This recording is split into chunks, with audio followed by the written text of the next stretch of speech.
Welcome to episode. I've switched it 3 times today. When I went to go see Fwiz, I'm like, you know what? This is gonna be the first episode. We're not gonna lie to the audience. I'm doing this podcast first. But then when I got to Vonderhaar, I'm like, damn! I told the crowd that you were gonna be number 1, but I think that we're gonna lead off with you, man. I think man, you're gonna be the one. Hey, man. Hey, man. I'm ready for the leadoff. I used to bat leadoff Little League second baseman. I've seen the pictures. There was a time where I went on like a hitting streak. It wasn't good, but I'd bat leadoff for like 2 games. Anyway. Yeah, listen, in my opinion, it's your podcast. Vaughn and Fwiz are actually very good guests though, so I don't know. It's up to you. It's actually not that important to me. I was just joking around. Every time that we lead off with you, that I've led with you in my life, we've hit home runs. We hit dingers. Dingers. We hit doinks and dingers. No, I'm actually really impressed by this whole setup that you have here that you brought out. I mean, you thought of everything. I was a little skeptical when you said that you were doing a traveling podcast because I feel like podcasts are very intricate in the way that they need to be set up with the audio and the video and the lighting, and that's not something that's normally done on the go. You know, like the most productive podcasts that you see on YouTube are in set studios. Yeah. But this, I'm genuinely impressed. I'm like, okay, he's going to podcast with Vaughn. He better have come correct. I was not doing it on the iPhone first. I was thinking to myself, did you practice this setup? Did you make sure that nothing would go wrong? Matt, we practiced. Yeah, and you got a guy named Matt. You replaced me. You came in with the Pelican case. This is unbelievable. I'm impressed, man. I'm genuinely impressed. I'm happy for you. What people tend to do is that if it's not a super expensive camera or huge camera, then they don't use it. And what I said, I went to Best Buy and I'm like, I need a 4K camera that's gonna shoot stationary, non-action.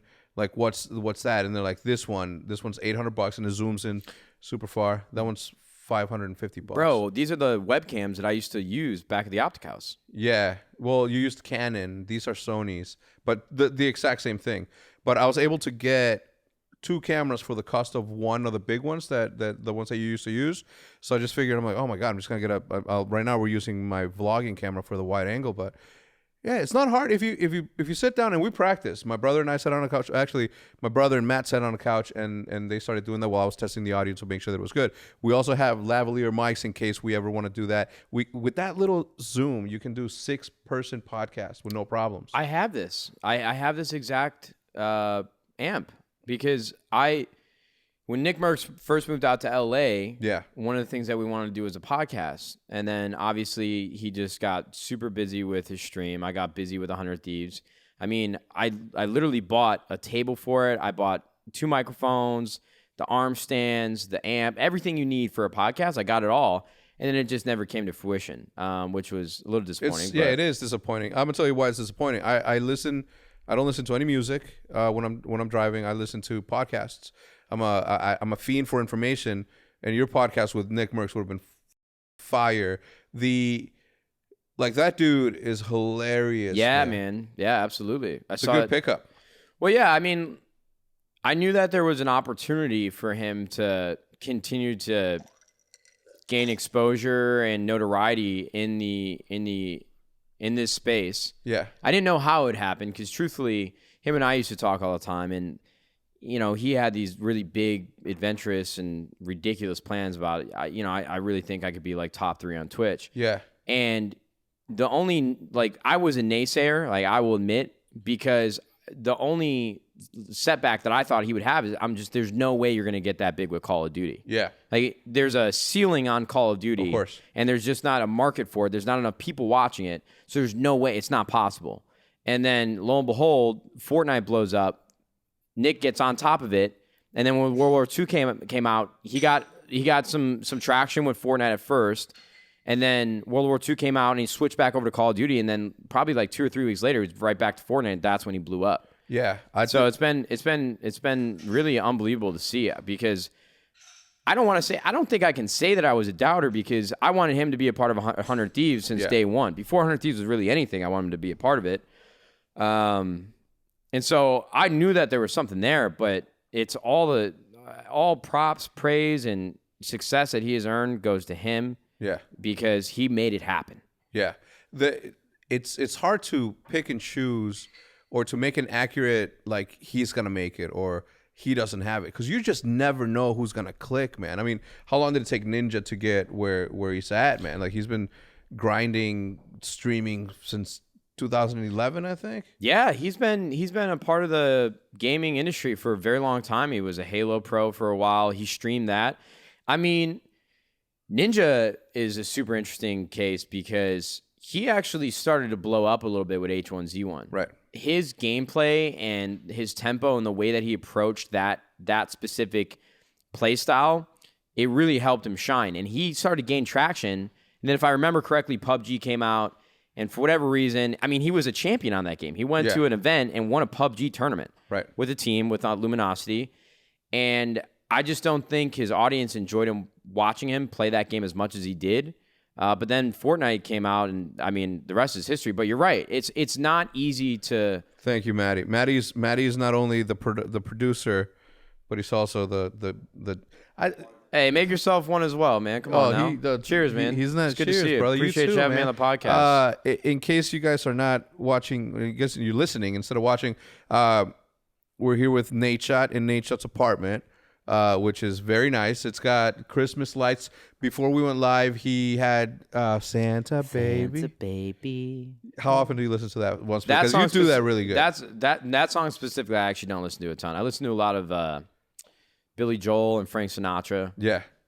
Who's the guy that has that deep voice? Like, I know who you're talking about, but I don't know his name. I got dreams of red roses too. I only know artists that I know really well, and I don't know. I have a hard time picking or calling out names. Machine Gun Kelly versus Eminem. Who took it? Eminem, absolutely. I mean, MGK. He was just not in a position to win. There was just no way. I mean, when you have a fan base behind you the way that Eminem does, yeah. I mean, he could have served shit on a platter and people probably would have given him the win. But in all actuality, Eminem lyrically and what he came with was better than MGK. Yeah, more creative. But what MGK had going for him is that he created like a catchy diss.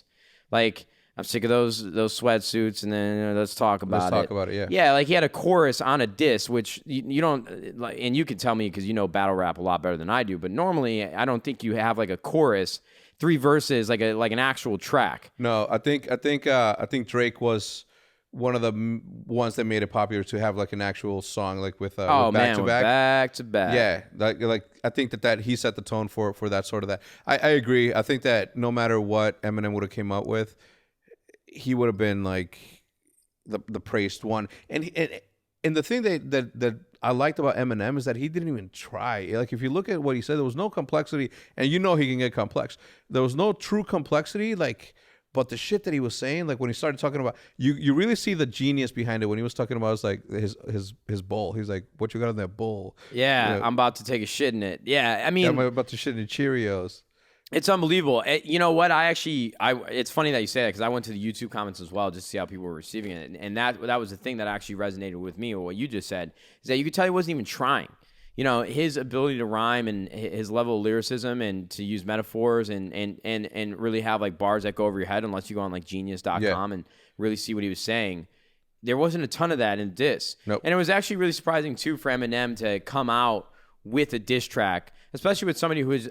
That was my biggest question. That's why I was like, oh, shit, I can't believe it. Because nobody's ever gone at him. Well, yeah, exactly. But when MGK dissed him, that was unbelievable. I mean, that song was #1 on the charts, and then it's got like 100 million views on YouTube. But the biggest question that I had was, I mean, would Eminem actually respond to this? Like, does he need to? I mean, it's so below him. Yeah. Like, would he actually respond to it? And then all of a sudden, I was driving to a lunch meeting, and I saw it pop up on my Twitter feed, and by the time, bro, it was up for like 5 minutes, and it had 50,000 retweets. Yeah. I played it in my car, and it started off, it's funny, like, weird beard. It's weird. His beard is weird. And it started off a little, like, Rihanna just called me on my text or something, Yeah. But then when he started to heat up and it got into the thick of it, I'm like, oh, shit. Yeah. But he brought up, like, the typical, I got more money than you, 2002. He should have. Yeah, he crushed it, man. I will give MGK credit because that's my biggest issue. Is I like Machine Gun Kelly. The only thing I didn't like about Eminem saying that MGK is a mumble rapper because he isn't. MGK actually which was the diss though. Right. Oh, okay. I like MGK. Yeah. I think he's got some good tracks, some good projects out there. Nothing really as of late. But yeah, Eminem definitely won. Yeah, the thing the disadvantage for anybody that comes at Eminem is the fact that no one's really been through like battle rapping and made that sort of ascension to greatness the way that Eminem did. Eminem battled in the first Scribble Jam against, it was a 3-way tie between Rhymefest and Juice from Chicago, who Juice ended up winning it. But he was there. He was like a fat, chubby, Eminem, like legit dropping, like no one had heard that sort of combination when it came to lyrics. And when he didn't, he should have won it. I'm not saying that, and everybody in Chicago and everybody that's like super hip, I was going to say you're wrong. If anybody should have won, it should have been Juice, and Juice did win it. I don't know. I go back and listen to it. It's like a 1997 track or whatever. But I often say that Eminem should have won that shit too. I mean, I can't speak to that. Honestly, I don't watch a ton of battle rap. I always see like Hitch and Maniac I don't watch tweeting out links. Yeah. I mean, I'm just going to be honest. Like, I don't watch battle rap, but it was funny today. It's really interesting that you bring it up, or it's ironic in a sense. I watched one of like Eminem's first battle rap in like 1996, and you know how you watch 8 Mile, yeah, and it's got they call him the Uncle Tom. What's his name in the movie with the dreads, and he's the host. Yeah. Future. DJ, spin that shit. Future. Yeah. And it was like the same guy out of the movie. It was, I don't know. I found it really interesting, and Eminem won that. But it's just so interesting to me. For me, I just think it was an uphill battle for MGK in the first place, just because. Again, Eminem, he transcended battle rap. He transcended the music industry, and he was one of the, in my opinion, the timeline is a little off, but when you think of hip-hop, you think of Eminem. And for somebody who, obviously, like, being white, it just, his legacy and his, just the reputation that he built for himself through all the years and all the albums and all the trials and tribulations, and just how prolific he was as an individual and polarizing, there's just nobody that's going to trump him. No. It's not possible. Impossible. Yeah, you're right. And what I always revert back to when it comes to like Eminem and his ability to put the rhymes together the way that he did, I always revert back to the fact that he did have the white going against him in a place where racism, reverse racism was a thing. Nobody would like the white rappers. Like, they think about Vanilla Ice, think about Snow, the Eminem Farmer. This is all you, man. You don't know. I didn't come into hip hop at that time, man. I came into hip hop with like just watching MTV Jams all day with my older brother. Like the early 2000s, and I came in on just different artists. So I can't. Yeah. And truthfully, I never went back and listened to like. What's his name? Kane and Tupac and Biggie. I mean, I've listened to songs here and there. The popular ones. So I do too. What I don't is go his back. name? Big Daddy Kane. Yeah, I don't go back and listen to Rakim. I don't go back. Like, I don't do that. Yeah. But the fact that I grew up listening to it kind of gives me that advantage. What I was gonna say though is that I grew up in a sort of hip hop space where rapping was more of a sport than it was a creative outlet or an artist. It's like a sport. So going from watching all the Scribble Jams, painting at some of the Scribble, I painted at 2 Scribble Jams, and saw Idea and saw like the beginning of battle rap becoming popular, and then something happened where I just stopped listening to that. So when you brought up about Hitch and Maniac, like listen, I listen to some of that stuff sometimes. When we did the British thing, we went to South by Southwest and we took pictures with Little Durk. But as part of the influence, Little Durk is dope, man. As part of the influencers, I listen to a lot of Little Durk. As part of the influencers, Immaculate was one of the influencers as the battle rapper, and I'm like, oh shit, man! I saw you compete against Mac Lethal. Oh, bro, not Mac Miller, Mac Lethal, and that's where the conversation's going though. Go ahead. Where? Nah, man. I don't want to cut you off. Because I think it needs to have its own time and place. Yeah, what? No, it's just Mac Miller passing. Yeah, that's unfortunate. All right, so and we talked, and then he replied to one of my posts on Instagram, and then Hitch went in there. And he's like, "Holy shit, what the fuck is Immaculate doing in here?" And I'm like, "All right, I'm like, I'm like, damn, it's crazy that we have that sort of thing going together. But battle rap nowadays, you know who your opponent's gonna be ahead of time, and then you have like it's 3 rounds. You know it's gonna be 3 rounds, and then you can just like compose your. Are we talking about too much rap in this game? It's good, right? No, I wouldn't overthink it. It's definitely going over my head just because I don't know anything about it. And to be honest with you, most of the people watching this probably know more than them. I don't know. It's up to you, man. No, I'm good. I don't think we're talking too much about it. I will say this, and going back to the Mac Miller thing, and this will be a nice wrap up in this particular conversation. I am very hard-headed and very stuck in my own ways, as you know, where I don't go outside of my comfort zone when it comes to music or when it comes to certain things. And it wasn't until you came into like my because we knew each other, but you didn't come into my life until you moved to Schaumburg, and I was almost forced to listen to the shit that you were listening to because sometimes you were driving. And Mac Lethal was one of the artists that you introduced me to. Mac Miller. Yeah, what did I say? Lethal? Yeah, Mac Miller. And at first I'm like, whatever. But then I started giving it a shot, and he became like not one of my I would say one of my favorites. I still have him on rotation if that's something that you understand. So yeah, for sure. I think what was interesting for me about Mac Miller was, I mean, I came into Mac Miller when I was in high school. That was somebody that I had a deep attachment to just for the music that he was making at the time. And like at that moment, the music that he was making was like, it's like the typical like backpack, like frat rapper, it's like really just upbeat music about like hanging out with girls and smoking weed and this, that, and the other. But as he progressed as an artist, for better or worse, he experimented with drugs, and Mac Miller, in my mind, like if you go and look at a timeline of hip hop and what he's actually creating to what he finished with in terms of composition and the depth of the things that he's rapping about, like he went from this, like I said, like a very frat rapper, like let's make a hit, to, I mean, go listen to Watching Movies with the Sound Off, or even some of the tracks on like Macadelic was like really the start. Yeah. But his tracks got really dark, but like his lyricism. When you say dark, you mean like from they got dark from like a sense of where his headspace was at when he was rapping. Yeah. I mean, listen, if you go listen to Watching Movies with the Sound Off, it's a lot of drug influence, a lot of psychedelic influence. Yeah. And but his lyricism and his ability to rhyme and his ability to have just a greater sense of, I don't want to say, yeah, exactly.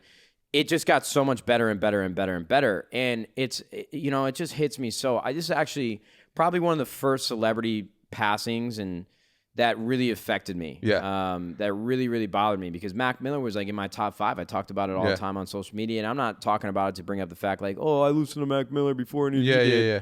But it affected me in way. I mean, even like every day since it's happened, I've thought I'm just listening to his music. I'm like, damn, it's wild, right? Imagine Mac Miller, because the problem is that this recent project that he just put out was fantastic, and all the press that he was doing, and all the interviews, and even some of the songs, you could just tell he was in a better place. Yeah, I mean, he was posting Instagram stories of him working out. I thought he was affected a lot by breaking up when Ariana Grande and she's getting engaged like the next month, but he was in a good place. And it's just crazy. It's just crazy what drugs can do, man. I just, drug overdose, it hits me really close to home. And to see somebody like that, it's just unbelievable. I mean, imagine he can just gain consciousness back for like a blink of an eye and just realize like, I just threw my life away. I overdosed. Yeah. And I don't think it was intentional. No, me neither. Like I said, he was in a really great place. But, you have these drugs coming in from China that are, like, they are using fentanyl so that the high can be stronger. The synthetics. Yeah, it's unbelievable. So it's just a shame, man. It's really taking a toll on me. When it came out that he passed, the first person I thought about was you, and I'm like, damn, he's gonna feel that one because he was your guy. Do you know I found out? What? I was at the owners meeting for LCS in Oakland. We were in an owners meeting. It's where everybody comes together, and it's just like the NBA and the NFL, where all the owners talk about how do we make the league better, this, that, and the other. Mm-hmm. And I got a text from Bose, and he said, "Damn, Mac Miller died." And when I saw the text, I was like shocked for a second. I'm like, "Shut up, man! Like, what are you talking about?" But he wouldn't text me that for no reason. So I go on social media, and there it is, Twitter moments. Mac Miller passes at, I think it was like 26. And there's one line that I was just, man, we don't need to talk about it too much longer. But there are just so many instances in his music where he talks about not wanting to like die or not wanting to overdose. There's a very specific line where he says, you know, all my drug dealers, don't mess with that. I don't want to join the 27 club. Yeah. Oh man, listen, go. You need to listen. It's off of Good AM or Good A. Yeah, it's like 2 albums ago. He had like the Feminine Divine and then his most recent album, but it was Good AM. It's got some really great tracks like Jump and 100 Grandkids. But there's a track. It's called.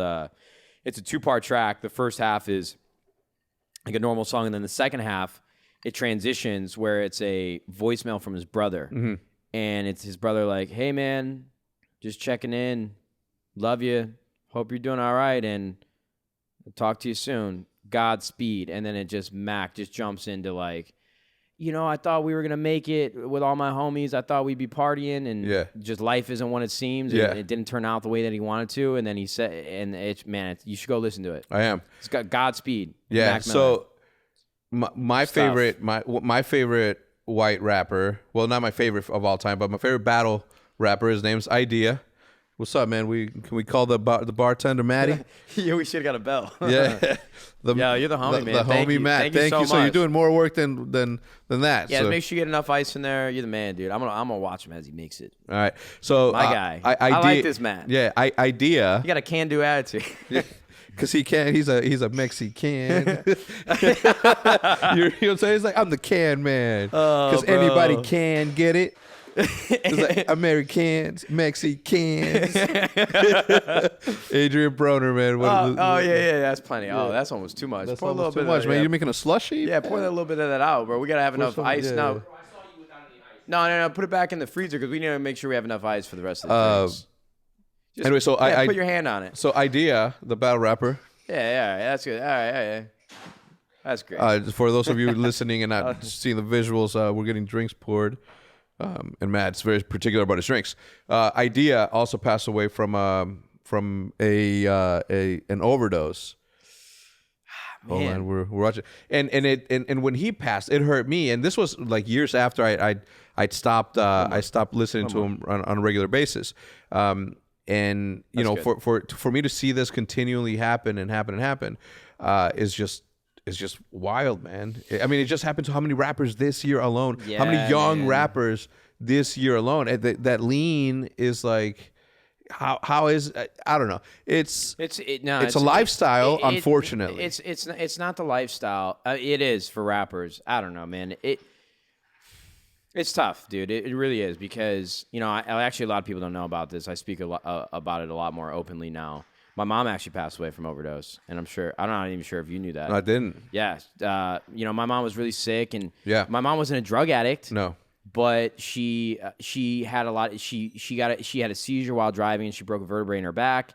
And these doctors, I mean, this situation, rightfully so, they prescribed her like painkillers. But my mom just got it. Thank you very much. My mom just got addicted to painkillers, and she went to rehab at one point. She didn't end up finishing. I didn't know that, man. Yeah, man. Well, I didn't know about it at first until my dad, you know, finally told me. But yeah, my mom passed away from overdose, and so when I have all these people in nowadays, I mean, that's why I don't take NyQuil. I don't take no drugs. You know, people ask me like, why don't you take anything for anxiety? And I know it's completely different. I just don't like taking things that like affect my mental state. And I know alcohol, whatever. But yeah, it's just overdoses. It's crazy. It's an epidemic. It is an epidemic. Ask Jude how often I take Advil or Benadryl or any. I just don't do that. I got some. No, I was just myself. But I'm the same way, dude. I can't. It's. I don't know what it is. I am a literal, like, I want to say almost. I don't know. I don't know if I'm afraid of it or what. I just don't take pills. Man, just. Yeah, this is just PSA. Like, just don't with these drugs, man. It's not cool. It's not cool because people are rapping about it. It has a detrimental effect on yourself and the people around you. Like, it's a life lesson that people need to wake up. And I'm sure there are cases where people actually need these drugs, man. But these doctors, they write these scripts like it's candy, and there's no thought for what it can turn into because they're highly addictive. And even some, like I said, even like some of the best people just can't get away from it. No. It's awful, man. It's terrible. I mean, we'll wrap it up. We'll wrap up the rap talk with this thought. When we were at Fwiz's bachelor party, you played "Lucid Dreams" by Juice WRLD. He's from like Mount Prospect in Chicago. Yeah, Mount Prospect. Mount Prospect's Judith around there. Or Homewood Flossmoor, I mean. Where? Homewood Flossmoor. Say it again? Homewood Flossmoor. It's on the south side. Okay, when you said Mount Prospect, I'm like, Jude went to Mount Prospect. No, I'm sorry. It was Homewood Flossmoor and Juice WRLD. That's a nice suburb. No, we used to play baseball against them. Homewood Flossmoor. They were always really good. Anyway, so when I listened to it, first they had the Nas beat. That's the first thing they cut out. And I'm like, all right, cool. Well, that's what people are listening to nowadays. But I went to a wedding the following weekend, and San Diego, right? Yeah, that was the bachelor party in San Diego, but the wedding was in Chicago. And the guy that was getting married, a good friend of mine, over 20 years, his son is like 13 years old. His name is Isaiah. He was listening to Juice WRLD, and I started listening. I listened to it, and then there's a part in there that says, I take prescription, what does it say? I take prescription pills to make the pain go away or some shit. I mean, literally every song off that EP has something to do with drugs. Okay, so I got into this sort of... But that's the problem is I like the music. Yeah, I get it. But I like Juice WRLD. I went into this rant where I'm not defending my generation rap because it was all about killing. And because we were rhyming about killing people and doing drive-bys and all that shit from gangster rap, there was a lot of gangster raps and shooting. Yeah, it's influential. So when you're telling 13-year-old kids that I take prescription drugs to do, to cope with shit, it's not good. You're not. I mean, this is a rabbit hole, man. But that in itself, not to cut you off, that is like the fundamental issue. I like Juice WRLD's music. I listen to Juice WRLD's music. But you're an adult. Yeah, but I'm mature. But even then, even when I was like, in my opinion, it comes down to like a case-to-case basis on how you think for yourself and how your parents taught you. Yeah. Because I could listen to gangbangers rapping about killing each other, or I can listen to even like pop music, like talking about taking drugs, but it doesn't mean I'm going to go do it. Of course. It's like, the video game analogy, like video game violence, like makes people violent. Yeah. Like I was playing Grand Theft Auto when I was like 9 years old, and you're like killing prostitutes. You see him pulling over, bro. You're banging out a prostitute like in the back of a car, and then you can kill the hooker and get your money back. Yeah, bro. I'm not going out and doing none of that. I'm not doing this hood rat shit with my friends. I'm not out here smoking cigarettes. You know what I'm saying? Yeah, what do you want me to do? Wait, how you gonna cook sandwich? How you gonna cook a sandwich? You seen that one? No, I don't think I bro, have. it's better than that. Matt, pull up the video. Yeah, Matt, no, pull it up. Gotta get him like Joe Rogan. No, but it's tough, man. I don't know. This could be like an entire episode of a podcast. Yeah. Truthfully. Let me ask you this: on kids, obviously kicking incredibly dope shit. Yeah, but there was a movie. Did you ever watch the movie? Because I told you it was a movie. Some Did you ever things watch are it? All right. No. You gotta watch the movie Kids. It's downloadable. Oh, I thought you were talking about the Mac Miller. So yeah, I am. Even the cover looks exactly like the movie Kids. Rosario Dawson was in. 1, 2, 3, 4. Crazy ass kids come knocking at the door and let him in. Let him in. All right. Anyway, so I feel like $1 million, but my money don't feel like I do. yeah. Exactly. Yeah. What made me give him the utmost props, and I think that opened up my ASAP Rock. I know what you're gonna say. When he gave him props, he's rock like ASAP. Yeah. Like the weed and take off. I'm so high. Yeah. So Adolf. And we're talking about ASAP Rock, not ASAP Rocky. And I didn't even know who ASAP Rock was. Yeah. You still wouldn't. It's weird, man. It's all right. Let's move on. Let's move on. We're not going to talk about that. Yo, you know what I like about this is that we've never really talked about hip hop like this. You know, Yeah, I know. Hey, man, that's good. I gotta admit, we should have a hip hop podcast, dude. We should have the podcast. Old school. Did you see that? You know what? No, I'm not even gonna do this, man. You know what makes me the angriest? The one thing, I cannot believe that I'm 26 years old and 8 years into YouTube. The one thing that I've always wanted to do was a podcast, bro. And when I left OpTic, y'all mother started a podcast. No, we did podcast. We had the OpTic Hour. It was me, Nerve, your team manager. Yeah. Yeah, remember we y'all got no Gatorade? Yeah, I got no Gatorade. Nah, but I was too young for that. I mean, I'm just busting your balls anyways. Yeah. I enjoy podcasts so much because the one thing that I think is incredibly overrated or underrated, not overrated, literally not overrated, underrated in nowadays is having a good conversation. Oh yeah, I was just gonna finish your thought. Yes. Just get so lost in social media, and a lot of conversations that you have, like as an adult, it's about like how much can I get out of you? You know, like when you're doing business, it's like give and take, and it's a lot of small talk when you go places and meet people, but you never get deep into a conversation and actually get to bounce thoughts equally off each other and talk about real shit. So that's why I love podcasts so much. Yeah, I was talking about it in my vlog. My first podcast that made me want to do a podcast was the Lost podcast from the show The Lost. Remember Lost? Did you ever watch that? No, that was Jenna's like favorite show of all time. I never watched it myself. It's so good. I watched first episode where the plane crashes, but yeah, it's so good. Anyway, it's I don't know. So that made me. And then when Hutch made the podcast with C. Nanners and Trump, which was called Host Migration, I was like, man, I'm so jealous that they get to like sit and exchange thoughts and ideas about about gaming.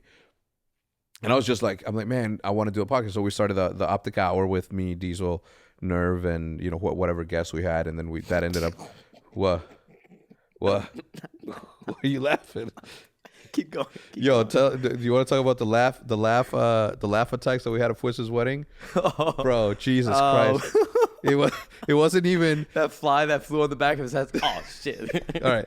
See that thing right there, there was 2 instances during Fwiz's wedding where it was the wedding rehearsal where Matt lost where Matt lost it, and subsequently I lost it, and then another one of the groomsmen, Sean Don, looks at us, takes off his sunglasses, and there's tears just running from his eyes because he heard us laughing, and it was like a contagious, I don't give Hecz enough credit. I always like to bust his balls and say that your brother's way funnier than you are, because he is.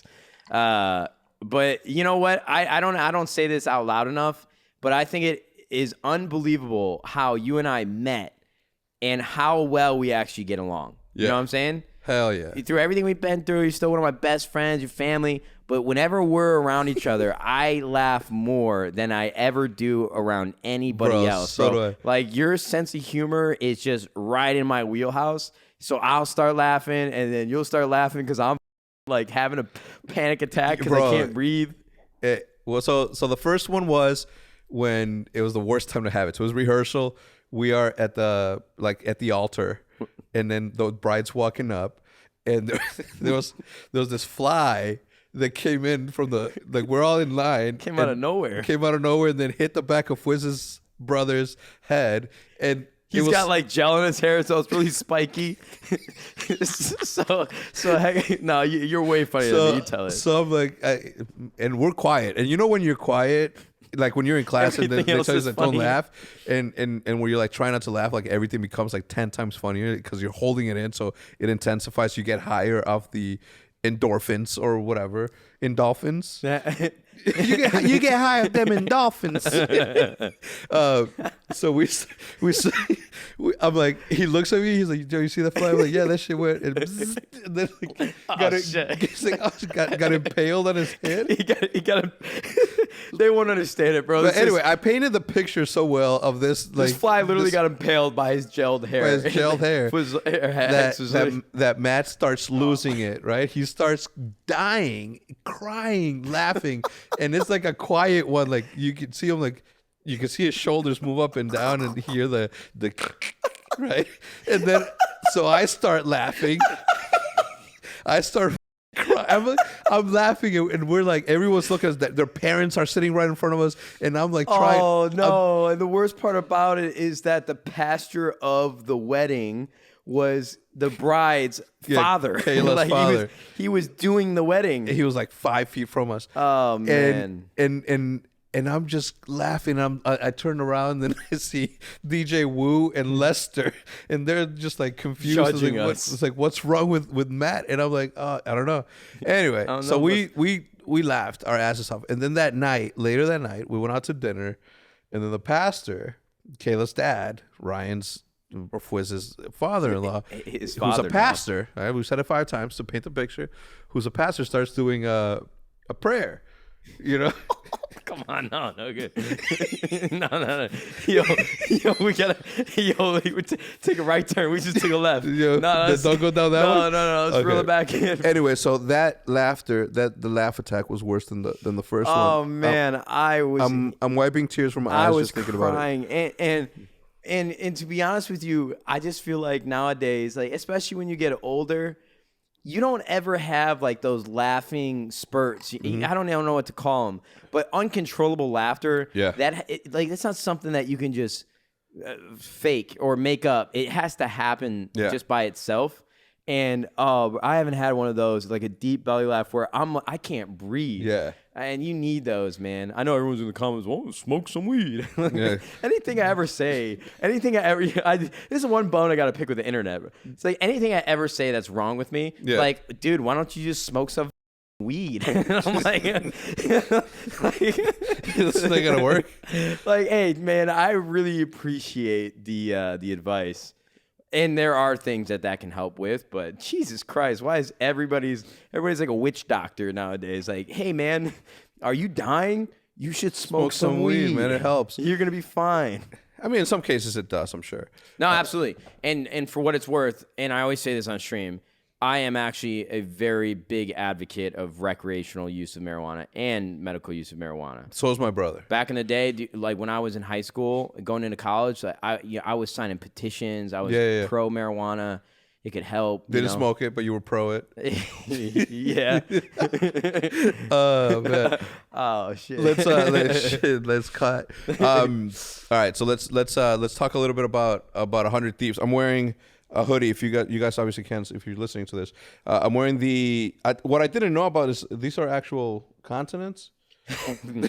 No, so what planet are these continents? No, so that's from? our geography print, and what's really interesting about it's like made for mathematics. Yeah, Yeah. Trigonometry. I'm really good at geometry. No, so it's just like a snowflake. Every hoodie has its own unique print on it, and I don't know, it's just something about it that caught my eye when we received the design from Evan Eckert. Yeah, I loved it, and I was like, we need to get that on a hoodie. But I would say the biggest challenge for us, with 100 Thieves Apparel, is everybody wants to know where it's at. It's like, when can we buy it? And I would definitely, I've said this in a vlog before, I definitely think that exclusivity was part of our marketing strategy for sure. But now we want to get this in your hands. And what people don't understand is, and you can know this better than anybody else, man, we spent probably about 6 months, making sure that we had our brand identity in the place that we wanted it to be. But not only that, the quality of the apparel. It's good. Because everybody else right now, like influencers and creators and teams, and I'm not saying this is a bad thing, but they go to like third-party productions that create these things in mass quantities, and it's cheap material, so you have better margins, this, that, and the other. And with this stuff, like we source like all of our orders with like independent factories, and we pay a high high cost of goods. This is a 20-ounce like cotton terry hoodie that it's like Kanye West sells Gildan. Yeah. I love at Gildan's good. I'm wearing a Gildan shirt right now. Kanye is an incredible innovator for fashion and aspirationally, like those are people, like the Supremes and the Kith. Those are what we look up to. Give me a Kith. But yeah, man, apparel is probably one of our biggest focuses of our company, and it just took us some time to get it all together. But now, we have a collection dropping in the first week of October. Then we'll have something in December. We're really gonna get rolling, and I'm excited about it, man. Yeah, it's like it was the original motivation behind 100 Thieves. Yeah, so I like the path that you have taken your business in. Obviously it was an apparel brand, and then an opportunity arose where it could become like an esports organization. I think it's dope that you launched it on something that you always wanted to do, because you always talked about how you wanted to do like fashion. So when you dropped the name, I'm like, all right, dope name, cool. And then we started like really pushing the product the way that it should be pushed, in my opinion, as a literal brand of streetwear, and not so heavily drowned in esports or gaming. I thought that was like a really solid move. Well, I appreciate that. And that means a lot coming from you. I tell this to all of our investors. I tell this to everybody that, we hire. I tell this to everybody that wants to know more about 100 Thieves. I don't think there's anything wrong with influencers like coming out with apparel that's based off of their brand, right? Yeah. You know, I don't have an issue with that. But for me personally, I just didn't think Nadeshot was cool enough. And at some point I sold shirts. They did really well. And at that time I was really proud of it. Yeah. But as you get older and evolve and grow and things become less important and more important to you, I just wanted to create something that, one, I actually thought was really, really cool, me at that current time. Two, something that actually meant something, take what's not given 100% of everything you do. Yeah. And then three, had a good ring to it. And I think it's something that other people could be a part of and support and actually believed in as well. Yeah. And just Nadeshot wasn't that. And Nadeshot was just so singular to me, but like 100 Thieves is all encompassing to a collective of people. Because I think a lot of people share the same sentiment. Yeah. Have you thought about doing a collab between Nadeshot and 100 Thieves? Or is that done the line? No, we've thought about doing like 100 Thief collaborations with other content creators and personalities. There was actually a time where we were trying to figure out if it would be more beneficial to have like 100 Thieves be like the Nike of esports or like the Adidas. Don't say it like that, please. You're in America. Adidas. It's an inside joke. It but irks me. At the end of the day, there will be collaborations between 100 Thieves and different brands and different personalities, and I'm excited for those. Yeah. But we're crawling before we can walk. We really want to hone in and focus on 100 Thieves, get a couple apparel drops out, really prove that the things that we're saying are true, the quality of it when you get it, the experience that you have. We just want to do everything right. I think that's the biggest thing. And it is no bullshit. This ain't no PR statement because I don't need to do this. Right. We wanted to get things right, and I'm doing everything in my power. We have a great team, taking our time. Maybe there'll be 100 Thieves Nadeshot. Just circle it all back. I don't mean to get too far off. No, you're good. But yeah. Look, I will say this. Knowing you for as long as I've known you, you've never done anything half-assed where maybe I was going to say champs and HBR, but it's just a dumb joke. But you have. We should have won that event. Damn. But you have done it, and you've done it the right way, and somebody as self-conscious about like everything that you do, which is a good thing. I'm not saying that it's a bad thing. Like helps in some situations. In some situations, if you maybe should shot quicker, zig before you should have zagged. Absolutely. You know what I'm saying? But in this case, I think is working to your benefit to be meticulous about the things that you're dropping. I like it, and I was saying in my vlog earlier that. I'm OpTic till I die, period. There's no other team that I'll ever support. But in this case, obviously you being my brother the way that you are, I think that like nobody would ever say, like if they saw me wearing like an Envy shirt or a FaZe jersey or a Liquid anything, then obviously they'd be like, ooh, you traitor. But if I wear this, I think the Green Wall will be okay with that. Absolutely. I would hope so too, man, because the Green Wall was a big part of my success as well. Yeah. So. Hey, we're and look, I think moving along. Yeah, look, I want to welcome you to, to Call of Duty. That's and I don't think you need any welcomes. You know what I'm saying? I think, and I was talking about how there could like right now there couldn't be a ninja if the Nadeshot would have never happened, because when you blew up the way that you blew up, it was something that no one had ever seen before. Well, I appreciate that. I remember people thinking, and you were eating chicken nuggets one time. And you had like 10,000 people watching you eating chicken nuggets. And I remember specifically, it was Nameless who tweeted, I was like, this fool's got 10,000 people watching him eat chicken nuggets. Like, what the fuck is going on? And that's when I think that would have been like the place or the time where people would have been like, oh shit, they're watching him for him and not Call of Duty. They're watching him for him because of the personality. And like I always tell this, and we talk about it in the book and all that what made OpTic was the fact that we were very smart in transcending what we needed to transcend when we needed to transcend. When we were big in Call of Duty, we started playing Minecraft. And then we hooked up with Tom, and that blew everybody up to like proportions that we never seen. We transcended Call of Duty in a sense. And then when we were playing Minecraft and we were doing the gaming thing, we started doing the vlogs and the skits and that sort of thing. And then again, we transcended video games as a whole, and then we brought this sort of like new like lifestyle sort of situation to it. And now you with the apparel, I think that's like the next iteration. And I mean, if you and you don't have to tell me obviously, but what is your with apparel? What's the next step? Where do you want to be with that in terms of that? Because until you when you said I want to be the Nike of that and collab with our creators. I was like, that's actually a good idea. Like nobody's doing that. You see people, like good people like EGL, you see good people like Hitpoint and them doing that, but they're not necessarily a brand the way that, you know, Nadeshot's a brand and now 100 Thieves is a brand. I mean, even like mainstream is figuring out like influencers drive brands now. Yeah. You know, with social media and how polarizing individuals are with the social media followings that they're able to amass, like influencers are brands.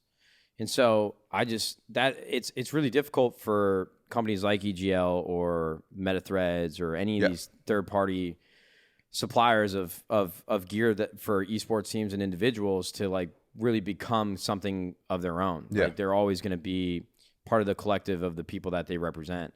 And it's just important to understand that at the end of the day, I actually lost my train of thought. What were we talking about? 100 Thieves collab with other influencers and why third-party collectives can't. I had something really happens to me all the time. Damn, as I became more descriptive, I forgot what I was going to say. The next step for 100 Thieves and Apparel, I think it really comes within. You know, a lot of people like to ask me. You know, we've had a lot of meetings lately where what are you going to see 100 Thieves in 5 years? Yeah. And I don't have an answer for him because we're gonna see technology in 5 years. Well, I wouldn't say it's as outlandish of the question as that because I can't answer that. But 100 Thieves, I think, is just the concept of it is evolving every single day. There's always something where we had an idea, and then the next day that idea doesn't make as much sense as the day we had it. And so for Apparel, I just want to come out.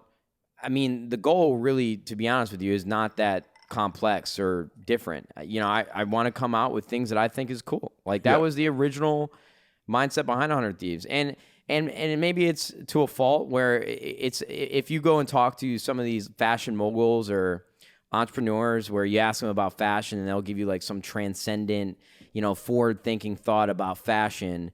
I don't have those conceptual ideas where I'm thinking to myself, this is going to change the world. Yeah, me either. I just have things that I think are really cool, and in the past, people have thought are really cool, and so I'm creating stuff for me.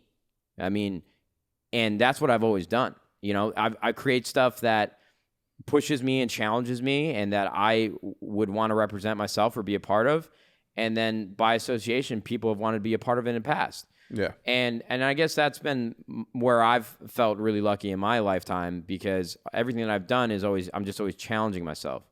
You know, that's why I switched from like a G7X recording at like 720p to like a 4K camera vlog before most people did. Yeah. You know, I was just, to a fault, I just like to always set the bar higher for myself. And that becomes just self-destructive in a way where I don't continue to create at the capacity that I used to or like the bandwidth that I used to. It's just everything becomes more, I just want to one-up myself over and over and over. And that becomes harder and harder and harder. But like to circle it all back, you know, with Apparel, I don't know what it's going to turn into. I'm just going to create stuff that I think is really cool, and hopefully people think it's cool too. I got no other end goal than that. Yeah, I'm with you on that. How long did it take us to make this podcast happen? Because I was holding off. Like, I didn't know the name that we wanted. You were texting me about branding. I was texting you about branding. When I started texting you, that was like the final step. It had been close to 2 months since I decided that I was going to do a podcast, and it was just going to be the thing that I finally did for myself. And the name of it was like, it's so elusive that I was just like thinking of everything we have like three big white boards that Eavesdrop is a dope name, by the way. Yeah, thank you. Yeah, it's you're like the only person that like got it like right away. Judith did. Yeah, Judith went on Google. And then she was Eavesdrop is dope. I hope people can understand that, even like the reference to like COD 4. Perks. Yeah, well, that's why you're the first one that brought it up. So was I really? Yeah, they brought it up. Nobody thought about it. Not even Matt, who came up with Eavesdrop the following day after Judith. So Judith and I were driving around, and I'm trying to come up with a name, and she's like, all right, well, what do you think of this? And I'm like, that. And I'm like, what is it? So she started looking at audio, synonyms, and like shit that was around there. And she started listing off a million things. And then Eavesdrop was one of them. I'm like, that sounds good because Eavesdrop sounds like esports in a sense, or Eminem would definitely make it sound like each other. But you know, I got to the point where I was like Eavesdrop. And then the following day when him and my brother were in my office and going over like, Anyway, we ended up calling it Eavesdrop, and it's a dope name, man. And I think it even kind of goes to show like who you are and like what you like to do, because I mean, you're obviously doing very well for yourself. You don't need to do this, but it just shows your passion for the community and passion for like just being a part of bigger projects. Yeah. And to be honest with you, I said it at the beginning, and I don't even know if we were rolling at that time. This was impressive. You know, I know you. I'm sure Matt helps you, you know, logistically with all of this. But even the fact that you went and hired somebody to do this with you, like for as long as I've known you, it's very impressive, because you don't need to do this, but you're doing it. Came out to LA, interviewed a bunch of people. I mean, usually when you and I have ideas, we always talk about, but we never kind of take action and follow through. This is dope, man. I'm jealous. I wish I could travel with you and be a part of this as a permanent co-host. This is so sick. Well, you're invited, obviously, but I think that we talked about this. We were going to have the 60/50 Russell Drive podcast, which would have been well, I want. We can. I don't know why. Can you donate an hour a week? Yeah, no, dude. What? Yeah, come on, man. That's bullshit. No, it's not. You know I can't. No, and you know about it. Yeah. But my biggest thing is that I want the podcast to be in house. Like I want it to be in person, because that's just like the quality bar. I agree. But yeah, man, what? Listen, because 100 Thieves, like one of the biggest projects we're working on is not one of the biggest. It's not one of the biggest. I'm creating a podcast. I'm finally going to be doing a podcast. I've been literally trying to do it for like years. But do you know the name? No, I mean, don't say it if you do. You've thought about it, because it's tough coming up with the name. No, you know what the name of it? I actually have just been the least I've been worried about it, because it's just 100 Thieves. I think stands for itself, and it'll be something around those sorts. More of just like who I'm going to do it with. Yeah. Well, I mean, we had OpTic Hour and then OpTic Podcast, but I couldn't call it the OpTic Hecz Podcast. No, this is great. Eavesdrop is great. And when I asked some of the most creative people that I know in my life, okay, Omens, you know, featured in like world-renowned graffiti artist, the rest of my villains like cohort, I asked my brother and I asked everybody, it's like, well, call it the you know, it's like the Hexperience, and I felt insulted when people suggested shit like the Hexperience or the explicit thoughts or something that, because explicit thoughts is kind of dope. But that's an insult to me, because obviously I already thought about that. It's obvious, you know what I'm saying? Because it's obvious because I'm that creative. Okay, that's explicit thoughts is kind of cool. Yeah. Anyway, I like that. Yeah. So I got to the point where I was just like, you know what? Anyway, it's not. It's let's just laugh. I got my brother and Matt in the room the following day after I spoke to Jude that night, and I'm like, we're not leaving today until we do that. And we sat down. We got Firehouse subs, and we sat down and discussed what the name of the podcast was. That hashtag ad right there? No. Oh, no. But if you want to sponsor the podcast, and that's the other thing. You know, when you said this, like, I don't need to do this, you're right. I don't need to do this. You know what I'm saying? Absolutely Your man's is living right. But we're out here just living. But I don't think I could ever. I don't know what not doing shit all day looks like. You know what I'm saying? You gotta have stuff you're passionate about. Yeah, and even if you're not passionate about it, like you have a job. Yeah, you know, like you have to have something that you're working towards every single day. Dude, it's funny that we bring that up, because I have met, and I promise you I don't mean this like I'm stunting or like I'm pompous about it. I never thought in my life that I would meet billionaires, and I've just met too many billionaires in like the last like 8 months. Yeah. I know that sounds ridiculous, but you know, when you're building a company, you're raising money, you're doing all these other things, you meet like a lot of like characters, a lot of different people. Yeah. And I always thought to myself, it's like, why is this 70-year-old man taking this meeting, listening to me, or even working still? Yeah. It's like, why? If I had $1 billion, let alone like 500, let alone a couple million, you know, 100 million, you know, something like that. Yeah. I just think to myself, like, I would have off, got a private jet, and I would have been taking all my homies to all the dopest golf courses around the world. That's all I've been doing. Yeah. But it's really just, that would get boring. Like, the reason why these guys are billionaires is because they're obsessed with their craft. They're obsessed with work. And at that point, it's not even about money. It's not. They're just playing the game. Yeah, I think that you can only become a billionaire when it's no longer about the money. I think I have this like theory in my head that the day that you stop looking at money as a value thing and more of a scorekeeping thing, that's when you become. There's a really famous quote for that. What? It's I saw Fwiz tweet it one day. I won't be able to run it back, so it's pointless. It was more like I didn't realize how much I was making. I was just playing the game and keeping score or something like that. Yeah. Oh, I think it's a Wall Street quote. And look, before everybody says like, yeah, you're saying that because you have money. I did it for 99% of my life. So yeah, hey, no, bro. I hate the fact that we still got to explain that. So bro. No lie. You were working at a bank. I was working at McDonald's. Listen, you were actually the person that taught me pretty well. And depending on the people I'm around, I'll still like, well, I didn't always have this. Yeah. I'm just so sick of it. I'm so sick of explaining myself.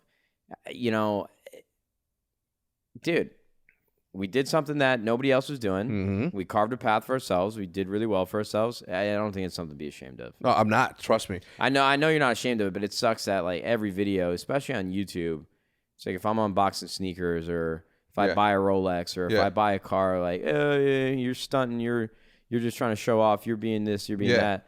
Like, what? Yeah, I think it'd be the reverse thing. If I was to brag about something, I would brag about the fact that I shitted in a bucket when I was a little kid. Something that's like really like alternative to what I'm living now, to make you feel sorry for my upbringing and make you more. But it's not about that. You know what I'm saying? Like I don't think. And you can ask Jude this. Casey and I said something that I've always said my entire life. I've always been rich. I've just never had the money. You know what I'm saying? I've always been. I tell this to my high school friends who are super.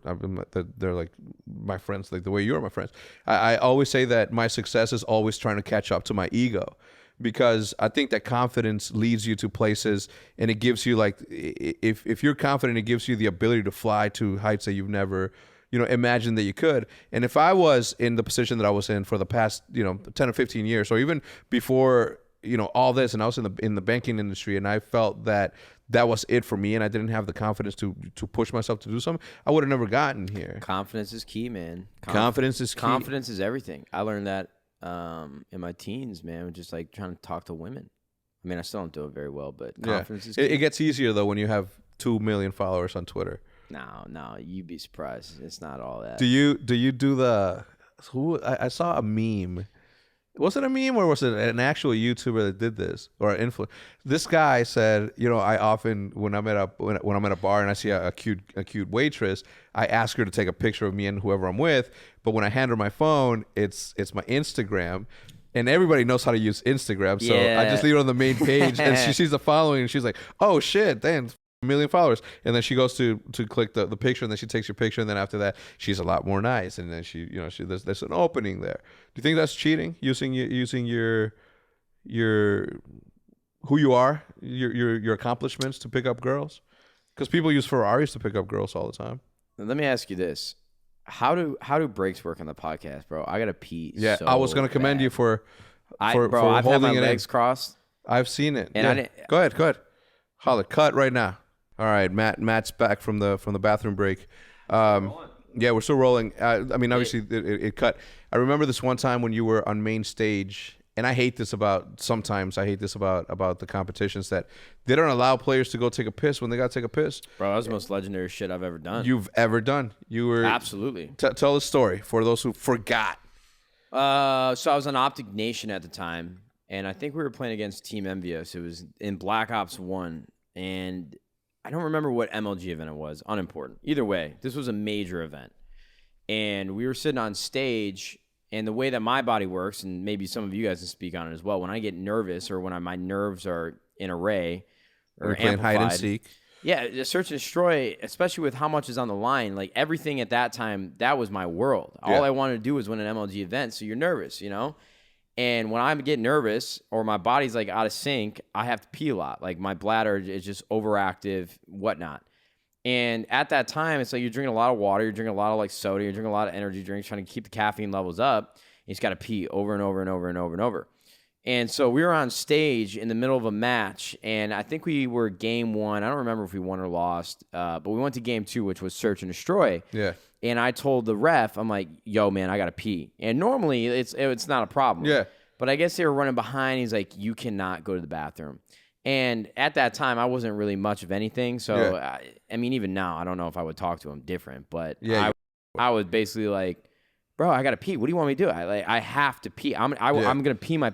This was the worst I've ever had to go to the bathroom. Yeah. Like imagine being on a road trip and you just stopped, and all of a sudden you gotta pee, and then you sit there for like 100 more miles, and you're like, I gotta pee. It was that times 10. I literally thought that I was gonna piss myself. So I tell this guy, I'm like, I'm telling you, I have to go. He's like, there's nothing I can do. So they start the game, and there's what Black Ops 1 map was it? It was, they had. Summit. It was snowy. It wasn't Summit. It was snowy. It had the bomb site on the second story.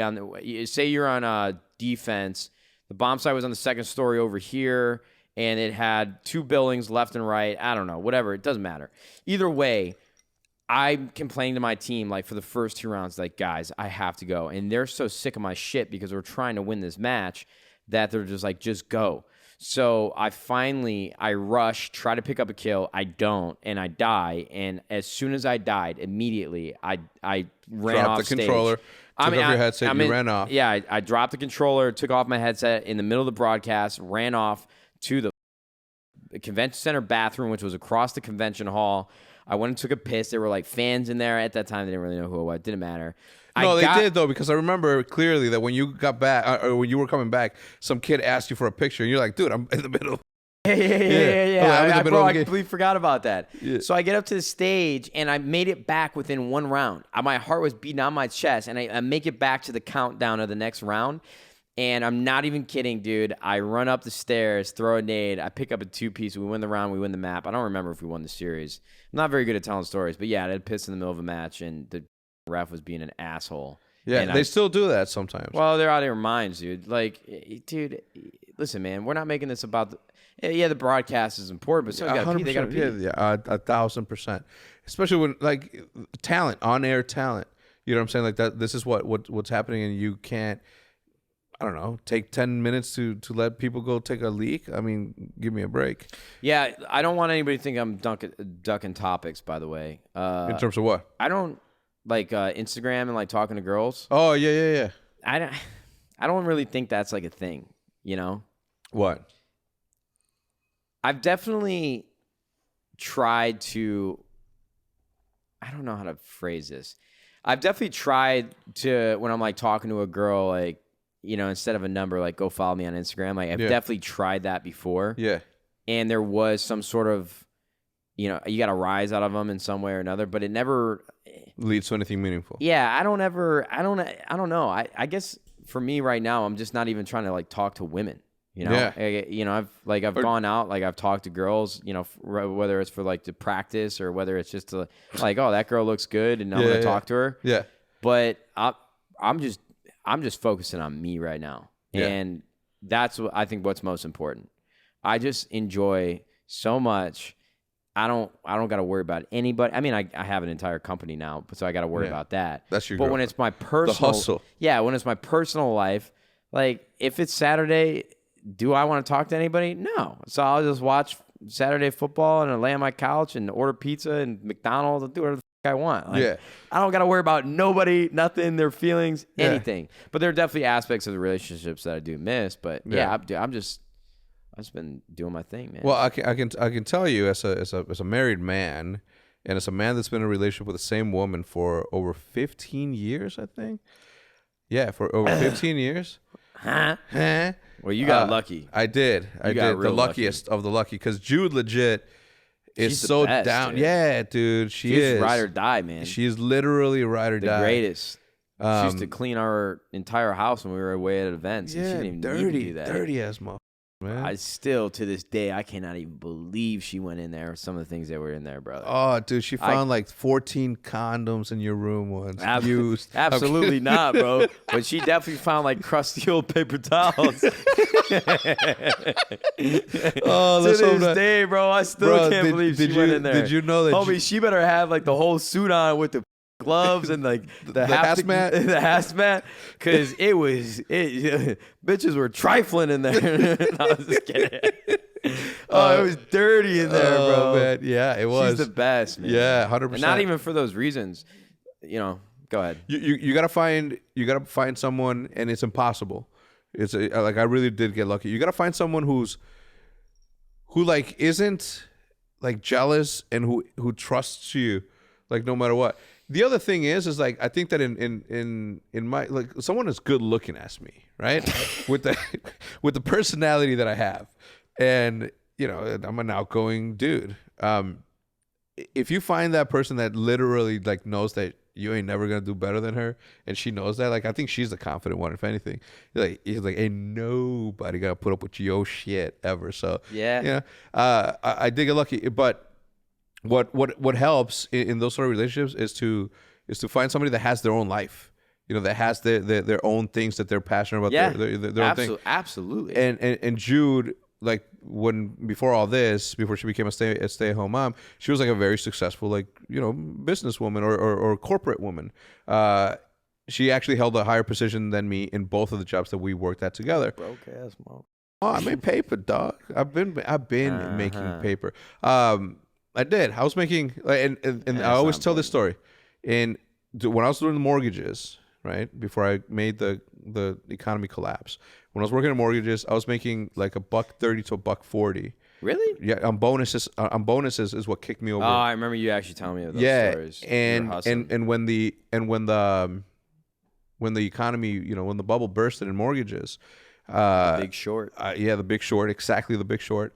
I dropped down to I think it was like $45,000 a year. So you were ramen. I was ramen. I was eating ramen. I wasn't eating ramen. I was beans. Mexicans eat beans. You know, we're good. We can survive off of beans easy. Yep. But it did hurt though, and I always had this feeling of like I'm waiting for something, and you know through obviously that level. That period where the economy was shit, like it affected us hard, bro. I just bought my house at 26. I bought my first townhouse, and it was bad, man. The economy said, "Damn, you f***ed up." I'm about to get you. You thought, mother.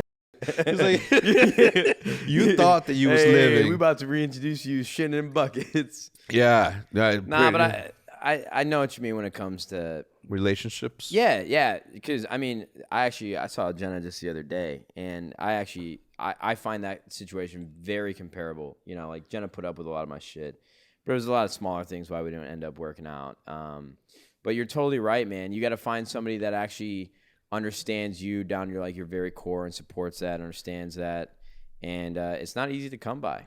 No, if they got their own shit going on, I don't want to talk. I'm not even gonna. I was gonna start talking about the shit that I've seen throughout the years with players and shit, but I'm not even gonna get into it. Well, we're definitely not talking about that because some of these guys have some crazy ass girlfriends, bro. Okay, so you and are. Some of these girlfriends have crazy ass boyfriends too. Some of these players out there, minds. Yeah. Because look, I've seen it. Let's just move on. All right. I don't know. This is getting spicy. Ooh. Yo, how do you feel about 5v5, bro? I love it. I think it's what I like the most that Activision and MLG are doing is that they have they finally gave in to your requests or bringing in a you're right, Matt, to bring in the amateur scene. My man, yeah, I'm now. I just want to say I'm 2 drinks ahead of you.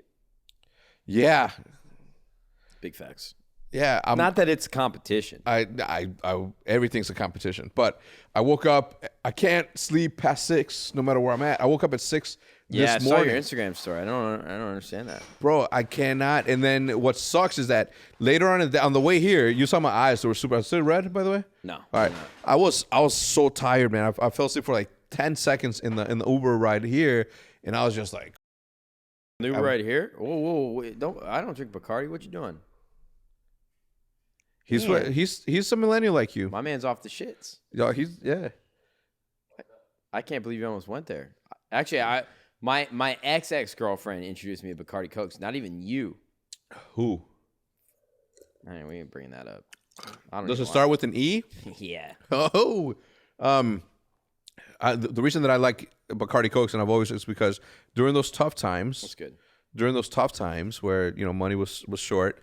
Following a very successful, what I thought was going to be career, I went to work for an insurance company, and I managed. It was a private client group, which means that I only managed rich people shit, right? So imagine me. I just came from making like good money, and then I get knocked down to 45, which is not a bad. It's not a bad living, but for the lifestyle that I was living at the time, and then I'm doing like George Lopez's like, you know, insurance, and I'm doing Facundo Bacardi's insurance, the great grandson of the Facundo of the Bacardi Empire. My man. Can I get another one, Maddie? Of course. You're the man, man. You couldn't do that at the same time? Couldn't coordinate that a little bit better? I tell you, I wasn't gonna drink anymore until you're like, yo, 3 drinks behind. Wait, you weren't gonna drink anymore? No. Why not? I don't know. You're right, and I'm not. It's not like I'm driving. Oh my God, we're early. So as I was thinking about so to finish at Facundo Bacardi, the Bacardi Empire, their people used to send me drinks at the end of the month, and it was all, that's what I drank, and that's why Bacardi was my thing. Anyway, so 5v5, I think look, if there was ever a time to do it, it was now. I think that as I was discussing in a previous podcast with David Von der Haar, link is going to be I don't know, is this one going up first? It's up to you, man. Damn, I did say the whole time that Nade was going to be on the first episode, the whole time. But well, then, you gotta decide on which one you thought was the best. So podcast? Yeah. Fwiz, dude. That dude, he's good. Yeah. Like there's when it comes to talking, there's not a lot of people that can beat him at that. That's why he's doing what he's doing. That's why he's as successful as he is. He got the gift of gab. He's just really good at talking. There is you don't even argue, don't even talk shit to him, because he has a comeback for everything. For Even everything. if it's not like a comeback at you, there's just always something coming out of his mouth. I thought I was good at it until I met him, and anyway, it doesn't. Let's. Well, what if you're not setting me up for greatness? No, I am. I think I'm doing a really good job. If anything, I think that this podcast is going to be the most successful out of all of them, because we went from rap, we went to relationships, right? We just talked about relationships. Yeah, that very briefly. Yeah, no, I mean, we can continue to talk. All right, for the record, it's not that he's drinking. It's that this Matt. I didn't do anything. Of course not, because I'm drinking. I know, it's Matt. Anyway, hold the microphone. I got this. I mean, I can just hold it like this. Yeah, for now. So Dude, I've had 2 drinks. Leave me alone. No, I mean, how can you have only 2 drinks and only be 3 drinks ahead of me? I was 2 drinks ahead of you. Well, I had 2 at dinner. Oh, that's true. But it's not even a lot. Yeah. Leave me alone. No, the mic good? fell off, You dude. good, Maddie? You got it. Those pretzel rods under the table are looking really good, though. Well, we definitely don't need to get back into relationships. It was funny. I was hanging out with Jenna. Yeah. You know, I will go on the record to say that Jenna's probably like my favorite out of all the girls that you've ever dated. So. Yeah, me too. I was talking to Jenna, and I don't know if you've seen it on YouTube lately, but there's like a really big trend. David Dobrik, who's incredible, and Lisa, and then you had Alex Wasabi, who's on my trending page, of YouTuber like couples making videos about their breakup. Yeah, and like Jesse Wellens. Me and Jenna had dinner, and I'm like, I cannot believe. Okay, I cannot believe that we didn't get to make a breakup video. Yeah. So I was telling her, and she agreed, and we kept talking about how funny it would be if we did like a "we broke up" video, and then it just starts off 6 months ago, and then it's just like like kind of like a parody satire about like everything that was wrong. I don't know.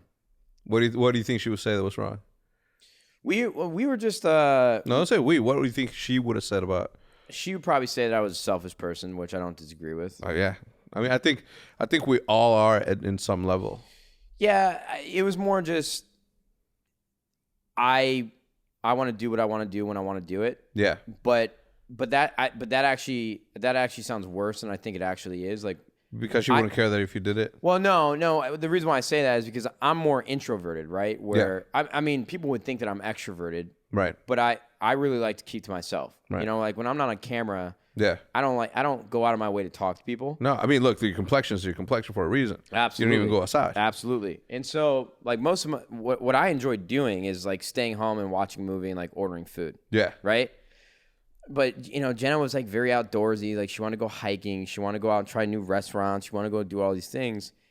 And yes, I understand. Like that's what a healthy relationship is. It's like a good balance of give and take and doing what you don't want to do and doing what I want to do and whatnot. And we just didn't have a good balance of that. Like we didn't have a good balance of like going out and getting sweaty. What the other one wanted to do. Yeah, I guess you could say that. It was just the small things more so. Like we never argued, we never fought, we never got like the normal trials and tribulations of relationships we never really had. We got along really, really well. Yeah. She was very laid back. I'm very opinionated. You know, she dealt with all of the inconsistencies of my personality. Yeah. And it was great for a very, very long time, but it was more like, and I really mean this, you know, we really did love each other. Yeah. And that's probably like the toughest part. That's why we still talk. Like, so we still see each other every now and again. We just both know, like, long term, it's not going to work out. Mm-hmm. And like I said, I don't disagree that I'm like selfish, because I definitely am. But that's more my issue, is that I don't want to feel bad when you're being selfish. Yeah, of course. Because I'm not being selfish to a point where in a malicious intent. With malicious intent. It's not even. I actually said that to her. It's funny that you said that exact phrasing. But even then, like, malicious intent, I don't even think that's the right. It's too aggressive. I agree. For me, it's more just I don't really rely on anybody in my life. Like, there is nobody that I absolutely need in my life. You know what I'm saying? Except for like family that I can talk to, or close friends that can listen to me. But like business included, there's a lot. I just don't rely on anybody, and so I don't think I should feel bad about wanting to like stay in my own lane, stay in my own world, and not have to bother anybody or call anybody when I need them. So I don't think it's like selfishness to malicious intent. It's more of just, right now in my life, I don't want to have to worry about anybody or anything. I'm just very focused on myself. Yeah. But I don't want to feel bad about that. No, you shouldn't. Now, it's not just the fact that you're worrying about yourself, because now you're worrying about like not just yourself, but an entire business. So you're now responsible for not only yourself, you're now responsible for your players, for your staff. Yeah. And that adds a level of responsibility that you may have never. I'm telling you, it'll shape you to be something more, because when you start becoming selfless, and I might call myself. So when you'll experience it, maybe you've already experienced it. You were selfless in a lot of things we did. Yeah, but when you start doing that, it becomes like a part of you, and you learn to do something like that. So just because it didn't work out right now doesn't mean that it won't work out in the future. Because no, and we talk about that all the time. Yeah. I mean, you know, her and I are still very close, and again, there wasn't any like monumental, egregiously distant issues that we had that weren't did you guys irreparable. Fight? No, I told you we never fought. See, me and Jude fight. I mean, we've been together for 15 years. So but maybe that's a bad thing. I don't know. But we always talk about maybe it'll work out one day. I don't know. It's not going to work out right now because we're both focused on other things. But there also is like a big age. I mean, 3 years. I mean, that's not like a crazy age difference. But at that time in my life, like she was 25, I was 22. Yeah. Look. Her and I love each other, she's plain and simple. So she's gonna hit 40 before you do. That affects women differently, you know. I'm just kidding, Jenna. Please know that I'm joking. No, if you're watching, keep watching. Please watch this ad. If you're watching. So on the business end, you know, now you're the CEO of not only an up and coming. For you, it's different because you have like this sort of like stardom already. So for you to build your company was going to be, you know, it's always going to be tough. But now that you have like this sort of like hot and up and coming organization, have you experienced and have to change like the way that you do your daily life, where you have to be like, well, I can't stay in and watch anime today. I got to go. Yeah, absolutely. How's that affected you? My life question. got flipped upside down. Yeah? Yeah. And you liked for me to sit right here, and then you're going to tell me how you became the Prince of Bel-Air? No, I mean, good one. No, I mean, my life has changed like fundamentally down to its very core. I mean, my life is completely different in every way, shape, and form. Like, I go into the office at 9 a.m. Monday through Friday, brother. Like, I have a real job. Yeah. I'm not. I mean, my life is just completely different for the better. Yeah. Okay. Because YouTube is this weird world where, for me specifically, making vlogs and lifestyle videos, my life, the way that I made money was by making videos, but the videos that I was making was all about making my life more interesting than it actually was. Yeah. You actually see a lot of people talking about it nowadays with like daily vlogging, where I was going out and doing things just to make a video out of it. It wasn't real. And so for me, I would get caught up in the self-consciousness that I had around that content. And so I'd shut down, right? So I'd stop making videos. I'd take long breaks. And I would, I wouldn't want to say I'm depressed, but I would get into these slumps where I'm just creatively blocked. And that went on for a long time while I lived in LA. I wasn't around you guys anymore. I wasn't living in a house with like my best friends anymore. I didn't have my closest friends around me.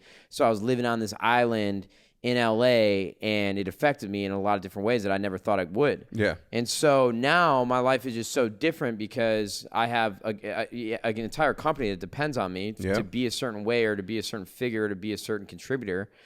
I'm in the office 9 to 5, not 9 to 5 every day, but I'm in the office Monday through Friday. I'm in the office, and I'm flying around the country taking meetings. I'm on the phone every day. I'm taking, management meetings with like the rest of our company. My life is just completely different, dude. What have you learned about yourself during this process? Well, I learned that I like to work around. I thrive when I'm around other people. So maybe I'm not introverted. Mm-hmm. I thrive around when I'm other people that are focused on the same thing. Like obviously, it's a benefit for me that they're all working towards 100 Thieves, which. Yeah, I guess by association helps me. Yeah. But I just really like being around people that are passionate and like-minded in the same things that I'm passionate about. I learned that I'm a little bit more responsible than I thought I was. I learned that I don't actually have an issue, rolling my sleeves up and working hard. But I also learned that. But you've always been a hard worker. What do you mean? Yeah, I don't know. I've just learned that I've learned that everything in life, this is one tip that I would give to everybody in business. Everything is about over-communication. Over-communicate everything. Leave nothing up to assumption. Yeah. Like everything is conversation. Everything is about expressing your thoughts, your concerns, your opinions.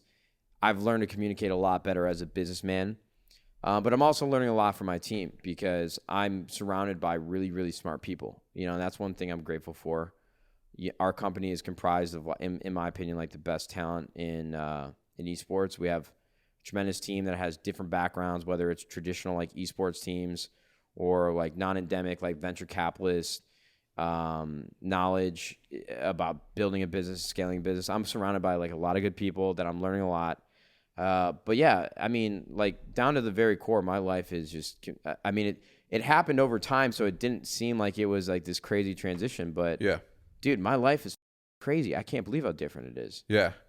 I always said, I'm like, when we get into a little like arguments at the house, I'll be like, man, one day you're gonna be in my shoes. You're gonna own your own team. And I tell this to Scumpy and I tell this to everybody. I'm like, you're gonna own your own team, and you're gonna have to put up with these divas. And I'm not saying that your team. Nah, some of these guys are idiots. I love them to death, but they do some dumb shit, man. They say some dumb shit that just like, come on, man. Like. Just pretend your mom's listening and we're in the 1950s. Not even that, bro. Like, stop complaining. Like our Fortnite guys. I love our Fortnite guys. They're incredibly talented, but all they do is complain on social media. Those are my guys. Parallax, Risker, I almost said Tifu. Ooh. Parallax, Risker, Kenneth, and Sir Demetrius. Dude, they beat the world record. Video has 2 million views. I love those guys, man. Like, they're great people. But I've said it to them over and over and over. The reason why you're not being invited to these summer skirmishes is because all you do is complain about the game on social media. But I get it because I've been in that place before. I used to complain all the time on social media. Yeah. And at that time, it really wasn't anything they could do about it. Like if I complained about the game, what was Activision going to ban me from events? Right. But now you're in a position where Epic Games is literally deciding by going up and down a list and pointing their finger like, yeah, I want him in this tournament. And you're sitting there trashing the game. Yeah. Like, guys, we are paying you really, really well. You're a part of 100 Thieves. Yeah. Just don't tweet about it. Yeah, so your job is to get on these things. Why aren't you doing that? Yeah, and they really are good people. Like, we flew them out to LA, hung out with them, like, great guys. Yeah. But they just don't understand the big picture. Yeah. So I'm like, just stop complaining. So a lot of the struggles that you had, I definitely now feel. I disagree. I think I had a really, really easy time with you and everybody else because you guys, for the most part, like listened and understood like the big picture like right away. It was my and this isn't a diss to anyone. We understood the difference between being the Jenna Marbles of YouTube, where you can say any effing word and talk about D's and P's and like being funny by being able to say whatever you want and getting, let's say, 30 million views, or being the clean cut Justines of the world that this maybe don't do as many views, but you get all the extra dope shit where you get to be in the Grammys, and then you get to get all these like opportunities. Did because Justine you're go to the Grammys? I think she went to the red carpet something. Nah, Justine crushes it, bro. Yeah. Justine's the queen. Yeah, I hit her up to be on the podcast. Because that's I'm a fan. She told you no? No, she said yeah, of course. Should have hit me up. I would have. You would have put in a word. No, she said yeah. So we're good. Like hey, she's out of town though. Hey Jenna, I'm babysitting the dog. I would have been hey Jenna, I'm only babysitting the dog if Justine goes on the podcast with Hecz. Yeah. Damn it. It's 5% my dog. They would. Yeah, I mean, it's got your name on it. Yeah, that's something that Jenna always brings up. Like, we're not even together. The dog's named after you. Like, Get got. I don't have any dogs named after me. Yeah. I have 7 of them. Yeah. What I've learned. Bro, what does your house smell like? Yeah, you asked me that. It doesn't. Homie, it's I know what dogs smell like when they go outside and run. Yeah. And with how often they're in the water. Like, do you know what wet dog smells like? I mean, you have to. Yeah. That's my biggest question. Maybe you should care of those dogs better than I take care of myself. I thought you were gonna say she takes care of those dogs, and she takes care of Olivia, and then we'll be like, whoa, no. I just was where my thought went. I'm just saying, like, what does your place smell like? You should come and smell it. You think that I would be able to live anywhere? I complain about everything, bro. No, but when you're around it, it just smells different. Matt, you've been to my house that smell like dog? Yeah. Are you lying? I swear. Are you saying that because the Choco? No. Oh, man, I miss it. Gotta sell it. Gotta sell the Choco in Illinois. Going away. Cop that. What are you gonna do? Put my dad in there. Would you? How much it cost? $635. How much the down payment? I don't know, $20. Yo, dead ass, I would. When my dad's in. So it doesn't. Listen, and I promise you this, because if at any point it smells like dog, I told you. I just don't know how it wouldn't though. Like, they go out, they play with the hose, they get in the pool, they run around, they tackle each other. Yeah. How does it not smell like dog? I'm sure their area may smell like shit and piss, but I don't go on that 7 wing. Dogs that gotta pee and poop multiple times a day. Let's be clear here, though. It's more like 7. It's more like 16 dogs, because Henry is like 10 dogs. Bro, I can't even imagine. You should come by. Stay. Yeah, I've been trying to. No, have you been trying? Well, book my you flight. say that. No. So to be clear, my house. I'm very particular about. I complain about everything, and you guys have seen me charge people $250 to pick up their mess. So imagine how I am in my own house, where it's my sanctuary. If you go into my theater room, no one's in my theater room except for me and Schofield. And Schofield, unfortunately, who's my best friend, sheds a lot. So Schofield's the man. Yeah. So he's 13, bro. He's old school. He used to sit. OG. He used to sit next to me when I was playing 1v1s on NX Gamers in 2005. Yeah, I feel bad for him. He was watching that trash ass gameplay. No, I was killing it. 50-inch TV, Sony awful. Wega. I had my original X1s. Oh, the Turtle Beach X1s. Ooh, the fire. I had the X3s. I had the X1s, X2s, X3s, and then we got sponsored by Astro. And then we switched over back. Love Astro. Yeah. Really, really good. What people don't understand about esports and sponsorships is that, for the most part, every product that's out there it's a really, really good product. And sometimes there's like a tiny little bit of differentiation between, the Astro Solo and the Turtle Beach. It's all Solo about features. Yeah. It's all about features and comfortability, because that is the biggest difference between products. Yeah. But anyway, we so should we stay off that topic. We completely skipped the 5v5. We started talking about players' girlfriends and shit, because now we have to, instead of dealing with 4 girlfriends, you're dealing with 5 girlfriends. I'm kidding. What did you think? I mean, obviously you played competitively, you won championships, you were the man. I was I actually don't have a very strong opinion about it. I think it definitely is an oversight. I mean, I know why they're doing it. I mean, we both know why they're doing it. We don't have to go too deep into detail. The fact that they haven't Well, one, I actually think it was wrong for them to wait as long as they did to inform teams that it's 5v5. I mean, the first event is in 2 months. Yeah.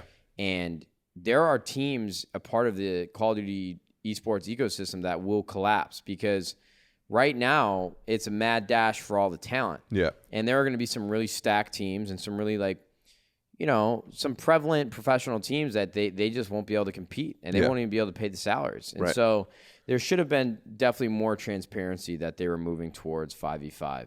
But I'm sure they didn't even make the decision until recently. No, bro, they can't. It's the lawyers, and a lot of people, and understandably so, they go after the people that are forward facing as the figureheads of whatever company. But Activision is a publicly traded company, in which they have to, by law. I don't think it's that deep. Yeah, no, I know it's that deep. By law, have to have the lawyers watching lawyers, and it's not as simple as saying like, all right, let's make the announcement. No, I just don't think the decision to change over to 5v5 is that deep. I disagree because I feel like I have a pretty good lay of the land of internally. I mean, I know how decisions are made and how many different areas it has to go through, and then the final approval still comes from the lawyers. I don't think the decision for 5v5 was that deep. What do you mean? Like in terms of what? Like you think that the decision has already been made or it was made and they just waited? Or I just think that, I mean, I can't even sit here and act like down to the very core that I know that why they made it 5v5. In my mind, they're trying to emulate Overwatch. They're working towards a franchise model. Yeah.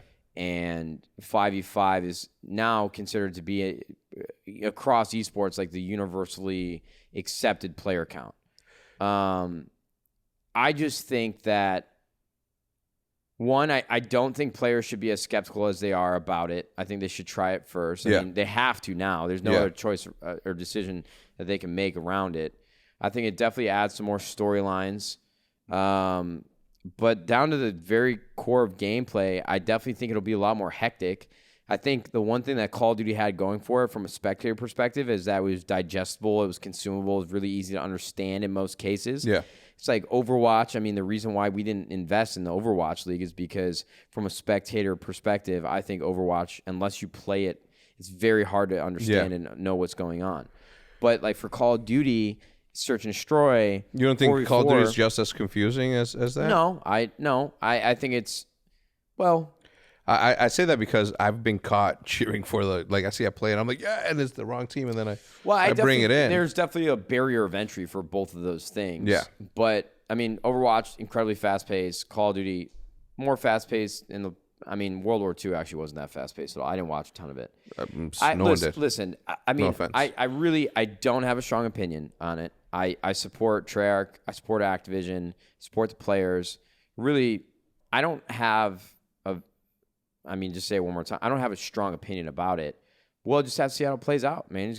At the end of the day, they make the decision. You got to deal with it. I think players should do a better job of not complaining as much as they do. Yeah. I mean, I know there's always going to be those players, and at a certain time, I was in that same position. I complained as well. Yeah. See how it plays out. Yeah. I do appreciate the fact that they're trying to, out of the box game for casual gamers is going to be the same thing as that. So, where we went from, playing 6v6 in casual to 4v4 in competitive, and we met in the middle. That's the way that I see it. Yeah. We met in the middle. We didn't change it too much from the community stand I'll say it again. When you are working on something, you're very biased, and you always want that thing to be like the most important thing because it's the most important thing to you. So when I see players complaining about any changes that happen, like I understand because that's their livelihood and that's what they're passionate about. But again, esports is just so right now it's just a small fragment in Call of Duty specifically. It's a small fragment of what the bigger picture is in terms of the overall community that is that. So I just see it as like, what, we met in the middle. We have Blackout coming out, which is a new game mode, and at the same time, what, let's just do the change now that maybe in preparation for franchising, as you said. I think the timing is a little bit off. I think that if they ever did go to a franchising model, I think that it should have been done on a Treyarch game. Absolutely agree. I think think something that was brought up to me today. Funny enough, which part? That the fact that if Treyarch is always the developer that hits home runs with Call of Duty, why didn't they line up franchising with Black Ops 4? Because they haven't made the decision of whether or not we're going to franchise it. Yeah, it's as simple as that. I don't want to get too deep, man. It's just we're gonna end up. I mean, this entire podcast is like a Discerto article, like waiting to happen. But yeah, so Richard Lewis, I know Richard Lewis. So Richard Lewis, everybody knows Richard Lewis. It's my Very boy. opinionated journalist. Yes, my guy. Yeah, you know what I like about Richard Lewis, and he hates every single time I bring this up, is he's from England, obviously. He was at an event in Sweden, I think, and some player got in his face, and Richard grabbed him by the neck and pushed him away, and everybody's like, "Oh my God, this guy put his hands on him," and I'm like, "What the?" I seriously, I'm like, "Oh yeah, hell yeah, Richard, like do that shit, man, defend yourself." And everybody's like, "Oh my God, like I can't believe he put his hand on somebody else." And people in esports were like, "He shouldn't have done that." And I'm like, "You get in my face." You know, I'm 30. I was born in 1980. Okay, I went through a large period of my life. Wait, how old am I? 38. Internet came out for me in 1997. What's the math there? Have I been 50-50 in my life that I've had it, or 21 less? years? So 21 years. I still don't know where I'm at in the math. So how old are you? 38. So you were 17. So I was 17 years old. I'm 38 now, so quick 21. Maths. Yes, quick maths. So a large portion of my life didn't have anyway, it doesn't matter. But you never get in front of somebody's face. That's just not what you do. So anyway, so he said he's brought up several articles where, you know, in certain investor reports, you know, they mention the fact that they're gearing up to have, you know, franchising for Call of Duty. You know, that they're gonna do pretty much replicate or you know what they did with Overwatch. And I think about this often, right? What it does for the ecosystem and the players that are in it. I see the benefits of it, obviously being in the Overwatch League with the Houston Outlaws, the best brand in all of Overwatch. Tell me I'm lying. You don't have a team. Tell me I'm lying. Nah, Houston Outlaws is dope. It's the dopest. Longhorns, revolvers. It is insane. Okay, what's more insane is that some people, right, wanted to call it Nova. All right, the original name of that was supposed to be Houston Novas. Yeah, the Houston Novas. That's the wackest shit I've ever heard. So they wanted to call it Nova, and I'm like, that's an interesting idea. I'm like, we're not calling it that. You're crazy if you think that I'm Nova. Yeah. Hey, Nova, and I'm like, no, we're not doing that. And then the other one was like Hype, the Houston Hype, and I'm like, we're not calling it that. You know, I'm like, all right. So did you come out with Outlaws? Yeah, it was a group effort. But when Outlaws came out, I'm like, OT, bam, we can capitalize the O, capitalize the T. It'll be like a tip of the hat to No, OpTic. Outlaws is great. Yeah, and then it ended up that. But I see the benefits of that in esports and having the franchising. I support regionalization of esports. I think Outlaws. And do you? What would you be? Detroit? I mean, I'm not going to jump into that. Yeah, I mean, I'm not gonna jump into it from my personal perspective, but where would we regionalize? But I think regionalization is actually really cool. I think Activision Blizzard did a great job of proving the model. You know, I definitely have admiration for when you see the live viewing parties of the Overwatch matches. Yeah. In the hometowns, they're so big and loud and incredible. Yeah, and I mean. Listen, there are certain things about esports that traditional sports have carved out for us that we should follow. Yeah. But there are also things that we shouldn't. Yeah. But regionalization, I think, is actually really, really awesome. Even if you aren't the biggest Overwatch player or spectator, I do believe that regionalization gives you, even if you just like games. Yeah.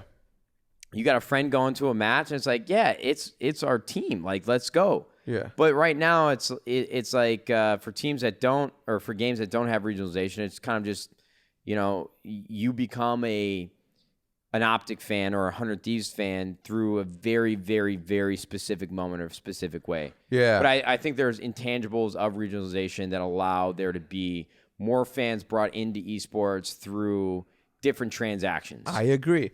I can find both sides. Before all this went down, we had a meeting with the Chicago Cubs, okay? And in that meeting, I'm sitting there, and you know, I'm the Cubs applied for an LCS spot. Yeah.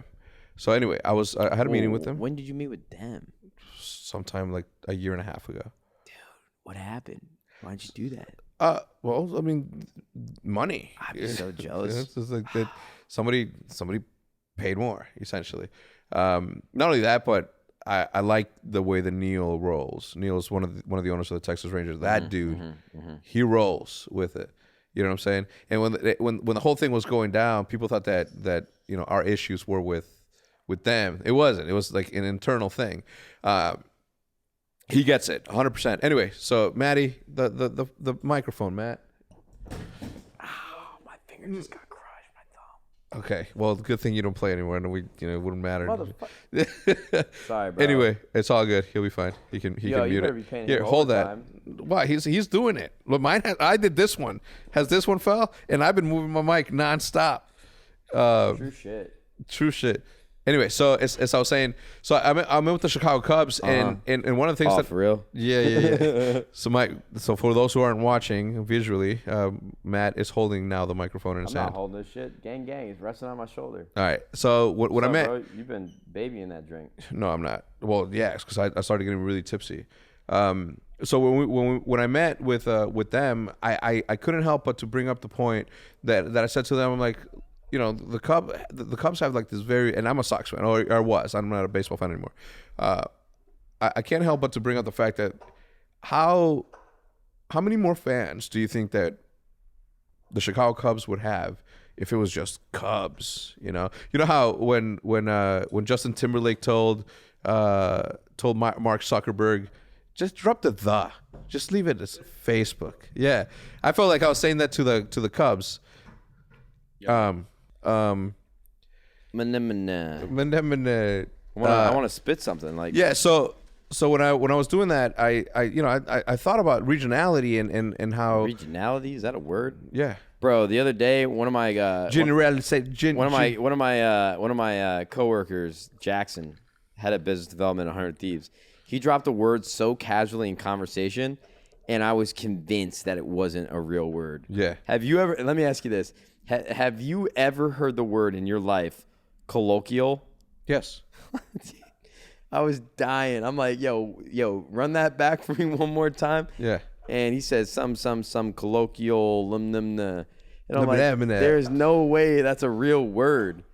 And this dude's really, really smart, really great guy. But at that time, I don't know.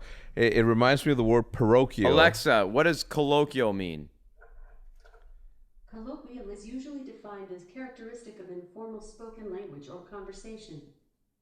Why didn't he just say that? Why are you trying to up someone? Yeah, I mean, Jackson. He's got a very expansive vocabulary, to be honest with you. But yeah, so does he speak Spanish? No. Okay, so give me a break on the fact that I don't know that. I know it sounds like. Me llamo Mateo, ¿y tú? Me llamo Héctor Raúl Rodríguez Hernández, alias El Herculano. Holy shit. Holy I know shit. some of those words. You said holy shit. You know what my name in Spanish class was? Pancho. Every person in our Spanish class had a Spanish name. I was Pancho. Pancho Pastillas. Bro, Pancho I love Pistolas. carne asada, street tacos. Me llamo Mateo. ¿Y tú? ¿Cómo se llama? There's a restaurant outside of the Sox field that's called Pancho's Pistolas, and it's fire. Mi peña es muy piquito. That's not how it goes. Anyway, so the regional thing. Mi peña es muy gordo. It's just thick. It's small, but it's thick. That's what it's called. Alex, we'll take chode for 200.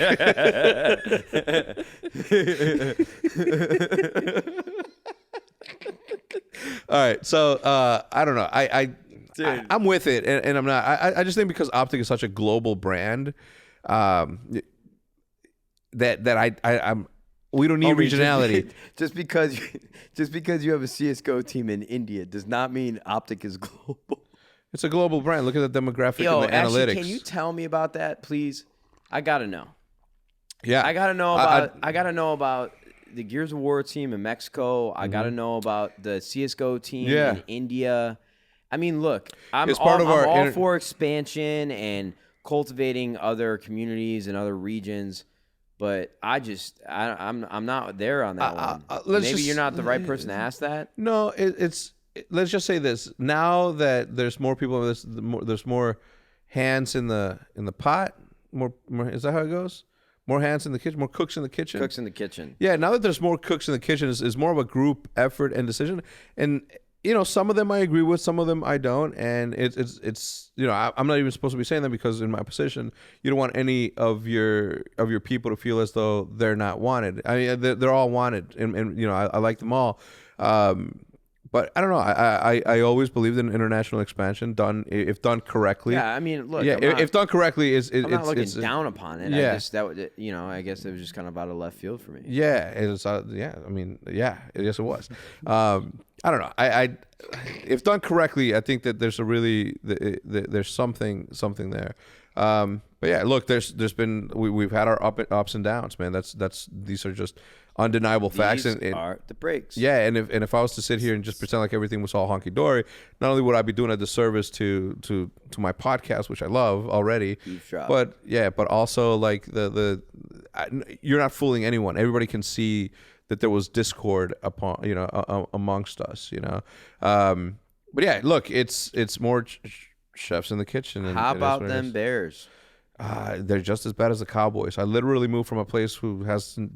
Whoa! The Bears' defense this year is unbelievable. Yeah, they'll figure it out. Did we win? Have we won? Yeah, we just beat the Seahawks. Oh man, we beat the out of the Seahawks, and then we didn't beat the shit out of them. It was actually a very close game. Well, the week before we were beating the Packers, and then we ended up losing by 1. Yeah, that was just the Aaron Rodgers show. Yeah. Anyway, so when I talked to the Cubs, that's what ended up happening.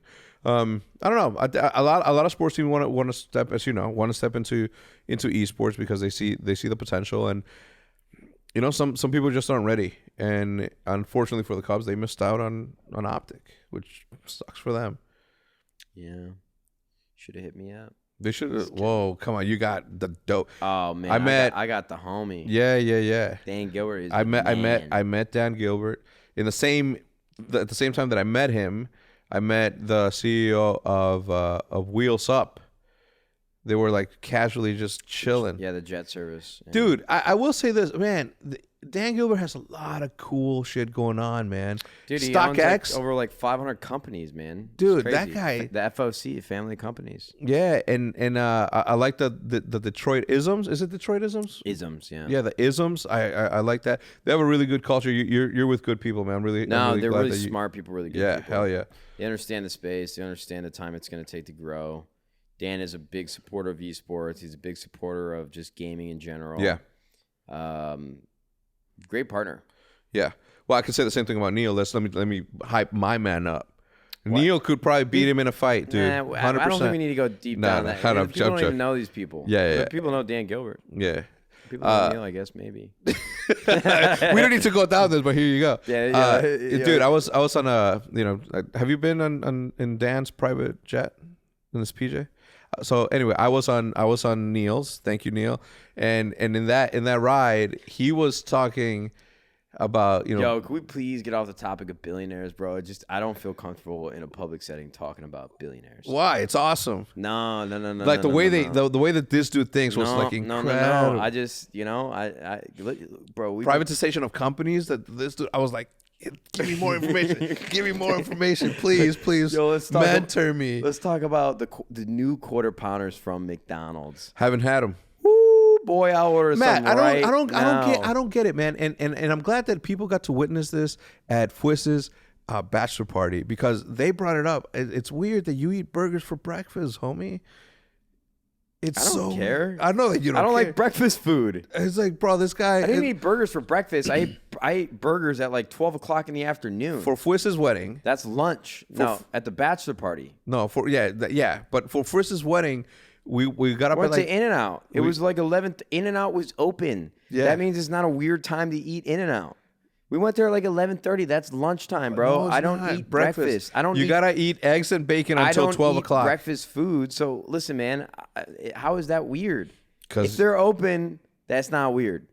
Well, they're a business. They're not. It's not weird enough to think, that people would eat there at that time. That's why they're open. You didn't crave, collectively. People go there and spend money and order food, or they wouldn't be open it was at that packed time. when we went. You're right, but Biggest you don't even take into consideration maybe having like a sausage egg McMuffin. I mean, you worked at McDonald's, homie. How do you not want to eat a sausage egg McMuffin? The smell of eggs every morning always disgusts me. That's why I don't eat eggs.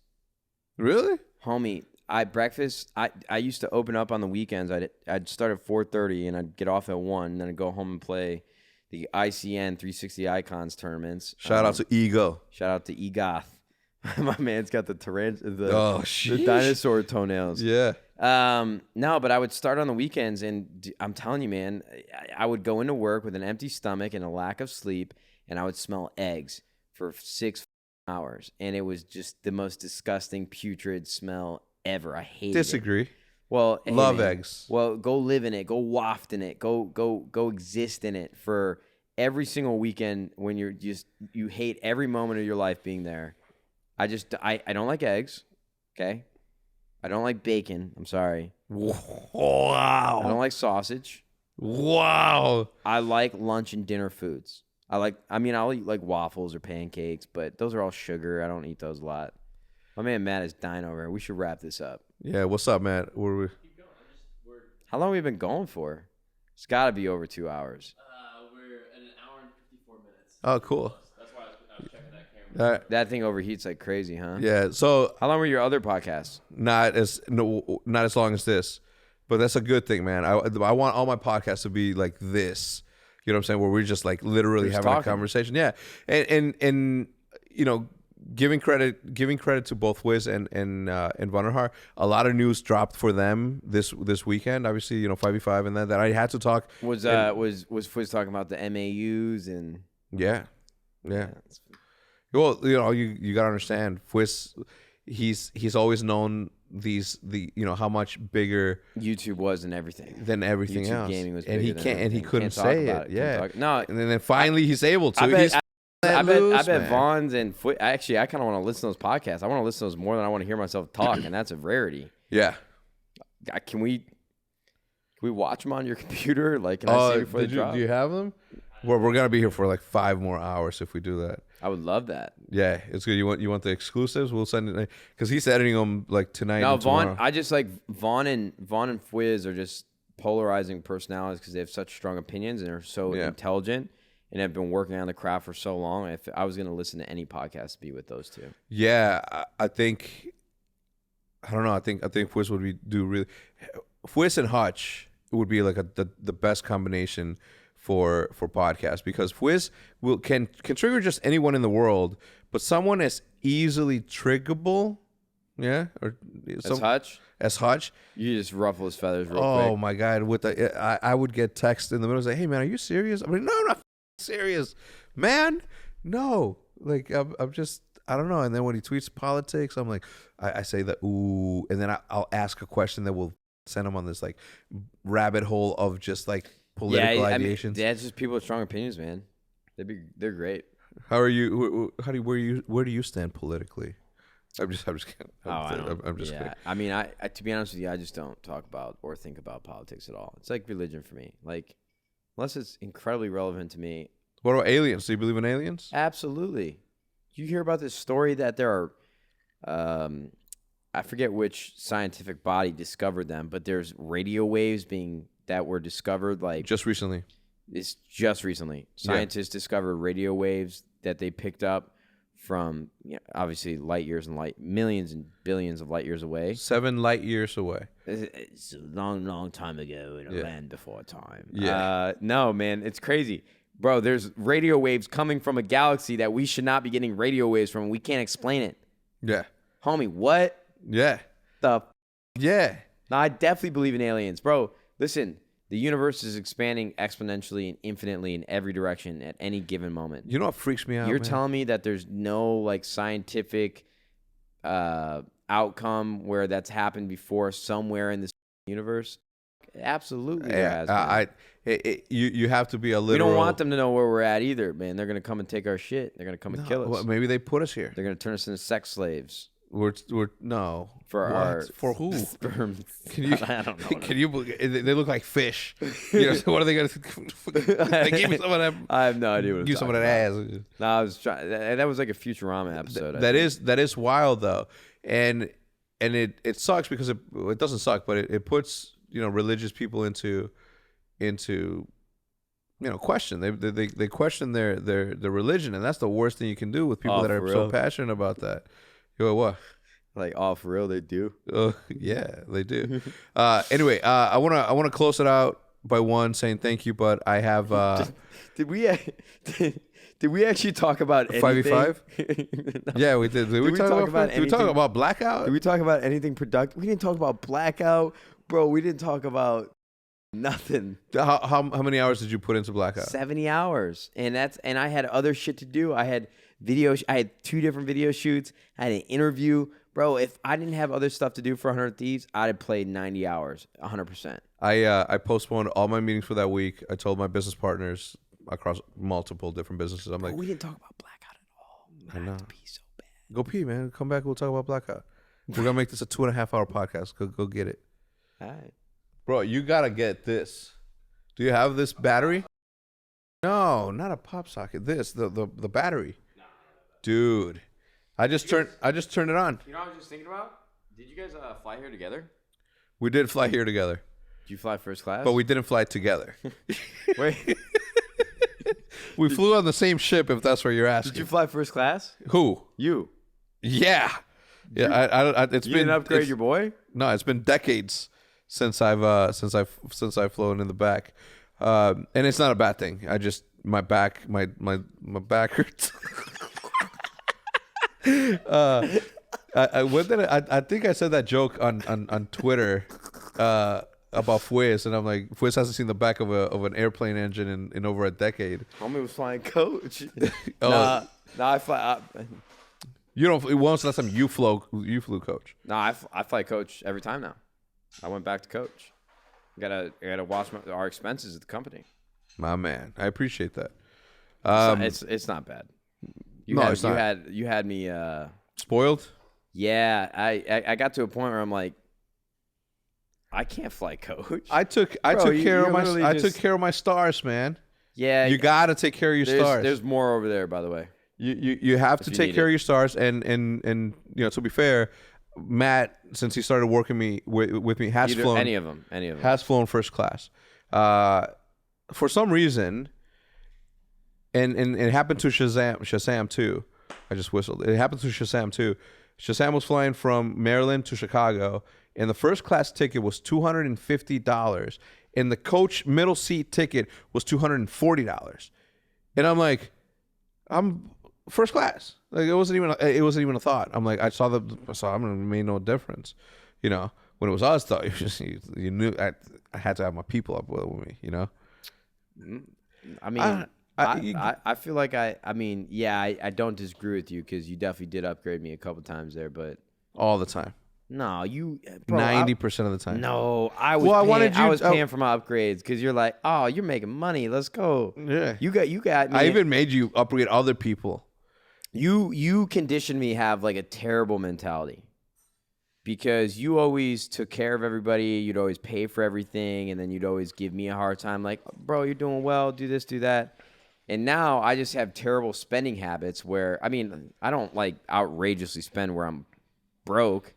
But for like the 3 years that I was like living in LA, if I'm around people, I just don't want anybody to have to worry about. So I pick up the check. Yeah. It's quicker for you too. It's quicker for me too. But I've just been in so many, like Hector, I can't even explain it to you how many situations I've been in with friends of friends, whoever. And I'll pick up or I'll pay for things. And what's the largest tab you ever paid for? Well, that's not the important part. The important part is that don't do that because people aren't built the same, man. Because when it comes time, like I've got people in my life that I took care of everything and I never asked for anything. I never did anything. But then when it's time for them to it doesn't translate. Like there's no give and take. Okay. Right. People will allow you to people will take advantage of you. Yeah. Right. And will not reciprocate it in any way. They won't feel bad about it. They won't feel guilt about it. Like they'll just along for the ride. People like that in LA, man, you'll meet a lot of them. Yeah, it's more Nobody expensive close to in LA. me. Yeah. But there are a lot of people out there that just will take advantage of you in any given situation. Matt, have you ever when we've had lunch together or food together, have you ever paid for anything? No. Yeah. That's Hector. It's just something. That's Hector. Yeah, it's something That's Hector. I've always been a big brother, and I don't know, man. It's like the fight that we're going to, the McGregor fight. I don't. It's. You got them tickets for free though, right? No. Come you on. just got tickets? I mean, I'll pay for the ticket. No, it's all good. I'd rather buy. Wait, you just bought tickets? Yeah, Judith told me, she's like, well, if you're gonna start vlogging, you should start doing cooler shit. And then I'm like, well, there's a McGregor fight coming up, and she's like, yeah, that'd be really cool. It's like invite Matt, take Hell Seth, yeah, Judith, let's go. Yeah, and then I'm like, all right, and I'm like, all right, cool, I'm gonna do it. It's an investment. Yeah, it's for the vlog. It's gonna be exciting, and it's a fight of a lifetime. So it's like it's not even a thing. And I can't wait for Vegas. I rather buy memories than like another watch. You know what I'm saying? That costs that much. Why are you yawning, man? You're not built for this. I'm not. He's in the middle. I'm not in the middle of the yawn. No, I'm good at. Nah, I'm actually not tired. That was just being in the same position. For as long as I have. I just went with Jack to buy his first Rolex. Friday? When was it? Friday or Tuesday? Thursday? And what's up? What are you getting prepared? Why are you holding it like that? Well, dude, what's up? I was positioning it. Hey, you Pause. ever? He's like, let me say it with the back of my throat. Let me say it with my syllables. He's like, listen to what my stomach gotta say. All right, man, let me burn this phone with my. I know, it was stomach acid. This was a joke. So I told Jack, I'm like, I've been here before, Jack. I've been the hype man for people spending money, you know. And I'm sitting there, and I'm telling him, and Jack is such a Nadeshot in terms of like he's very reserved when it comes to money, and it happens to a lot of people that don't come from you know, extravagant homes, from humble beginnings, right? It happens to them where you're almost conditioned to save, and there's nothing wrong with that. You me, bro. No, I didn't. I didn't. I never spent. Look where you're at. You know what I'm saying? Look where you're at. Anyway, and you can ask Jude the same thing. You know, Jude will say, bought that first watch, man. what the Tissot Skillet? The Tissot.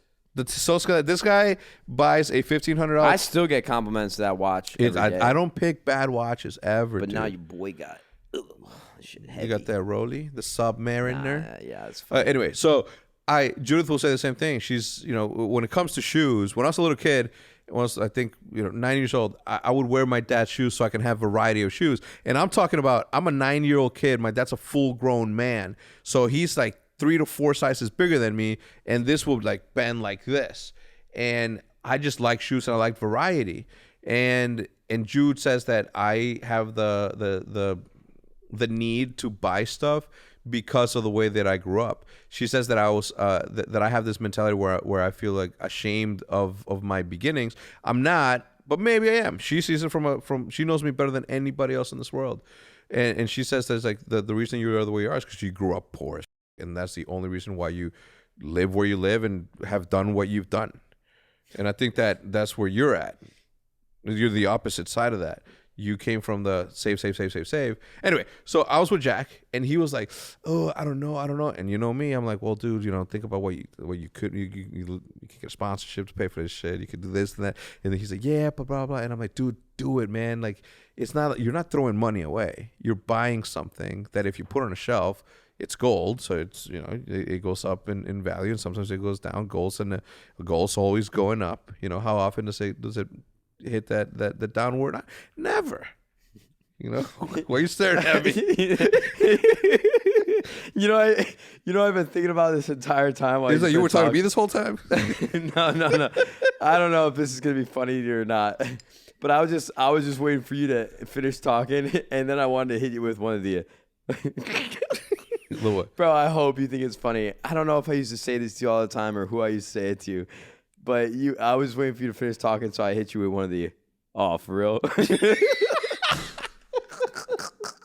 And For real? The for real is the same thing as the cool story, bro. No. I've been listening this whole time. I completely understand what you're saying about, Yeah. spending the way that you want to spend and doing the things that you do. I mean, those are like things that you can't even measure. Like, who knows why you think the way that you think?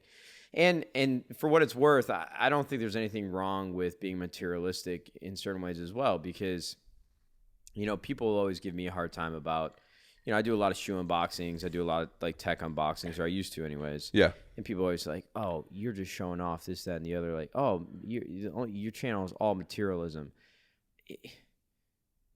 I don't want to feel ashamed for like buying the things that I want to buy. And I just think people get too deep into things and try to come up with some sort of reasoning behind something for everything. And it's just, no, I bought this, but maybe that is like what materialism is, and that's like what capitalism is, and we're conditioned to want to buy the cool things and give these big corporates all the money.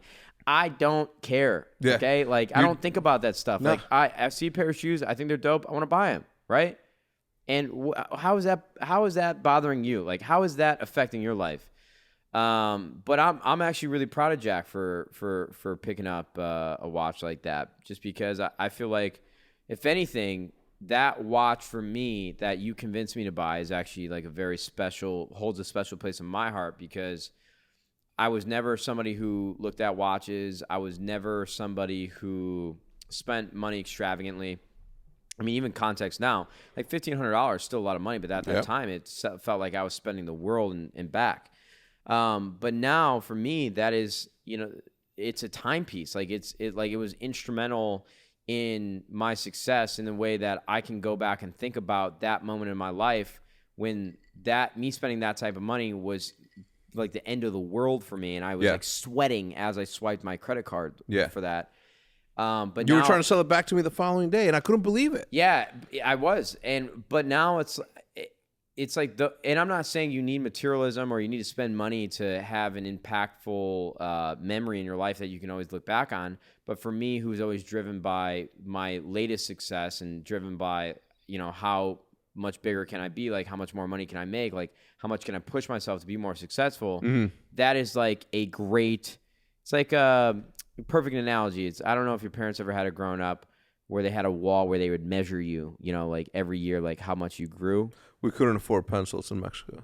I'm just kidding. Go ahead. My sister does it. She has 2 kids. I'm an uncle. I don't see them nearly enough. I don't talk to her nearly enough. But she's a special education teacher, and she does all these extra things that are really important, and that I always think like, wow, she's very good at what she does. But she has like one of those measuring things where she built like this handmade ruler that goes up and down the wall, whatever. But it's just one of those things that just reminds me of where I was, and it holds a lot of sentimental value for me. Like, I'll give that watch to somebody someday. I don't know if I'll ever have kids, but I'm going to give it to like somebody close to me that hopefully it'll mean a lot to as well. And I'll do the same with this, you know? I think that stuff is really cool. And I think that stuff is, and again, I don't think you need to spend money just to have something like that. Yeah.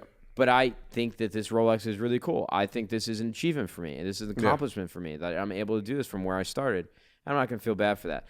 I feel like Courage, I'm really happy for him. Like, Courage is like a great person that we should talk about, who had an idea of himself and had passion, had motivation, and had a vision for what he could do and what he could be. And he just went out there and took it. He made it happen through sheer grit and personality and hard work.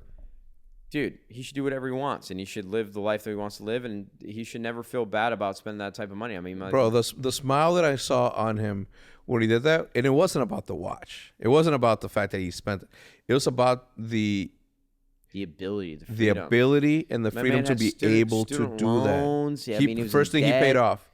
It's crazy. My man did everything right, and he earned it. Yeah. And then nobody should ever feel bad about that. No, man. And I told him, man, enjoy, man, brag about it, post a picture of it. Don't ever be ashamed of what you get in life because you feel like 15 people are going to be the ones that are going to be mad. No, and to your credit, I learned that from you. And a lot of my confidence comes from you to this day about certain things like that, and really just my overall confidence. Yeah. Dude, I used to be such a self-conscious person. I mean, there's still certain things that might get to me. Put your head on. Overall, bro, I don't give a Yeah, I was itching my head. Leave me alone. My hair's, bro. I was thinking about shaving my head. No, please don't, bro. They'll never grow back. Yeah, it will, bro. Look at my hair, dude. Homie, this shit grows back at a Nah, alarming pace. dude. I had my boy had thick hair like that. Cut it once, and No, homie. The genetics of my family, bro. Everybody's got thick hair. yeah. Just don't shave it, man. No, I'm gonna get like a buzz cut, and I'm gonna shave my entire beard and just keep the mustache. I'm gonna get, I'm just gonna get it down to maybe like a 5 on the head.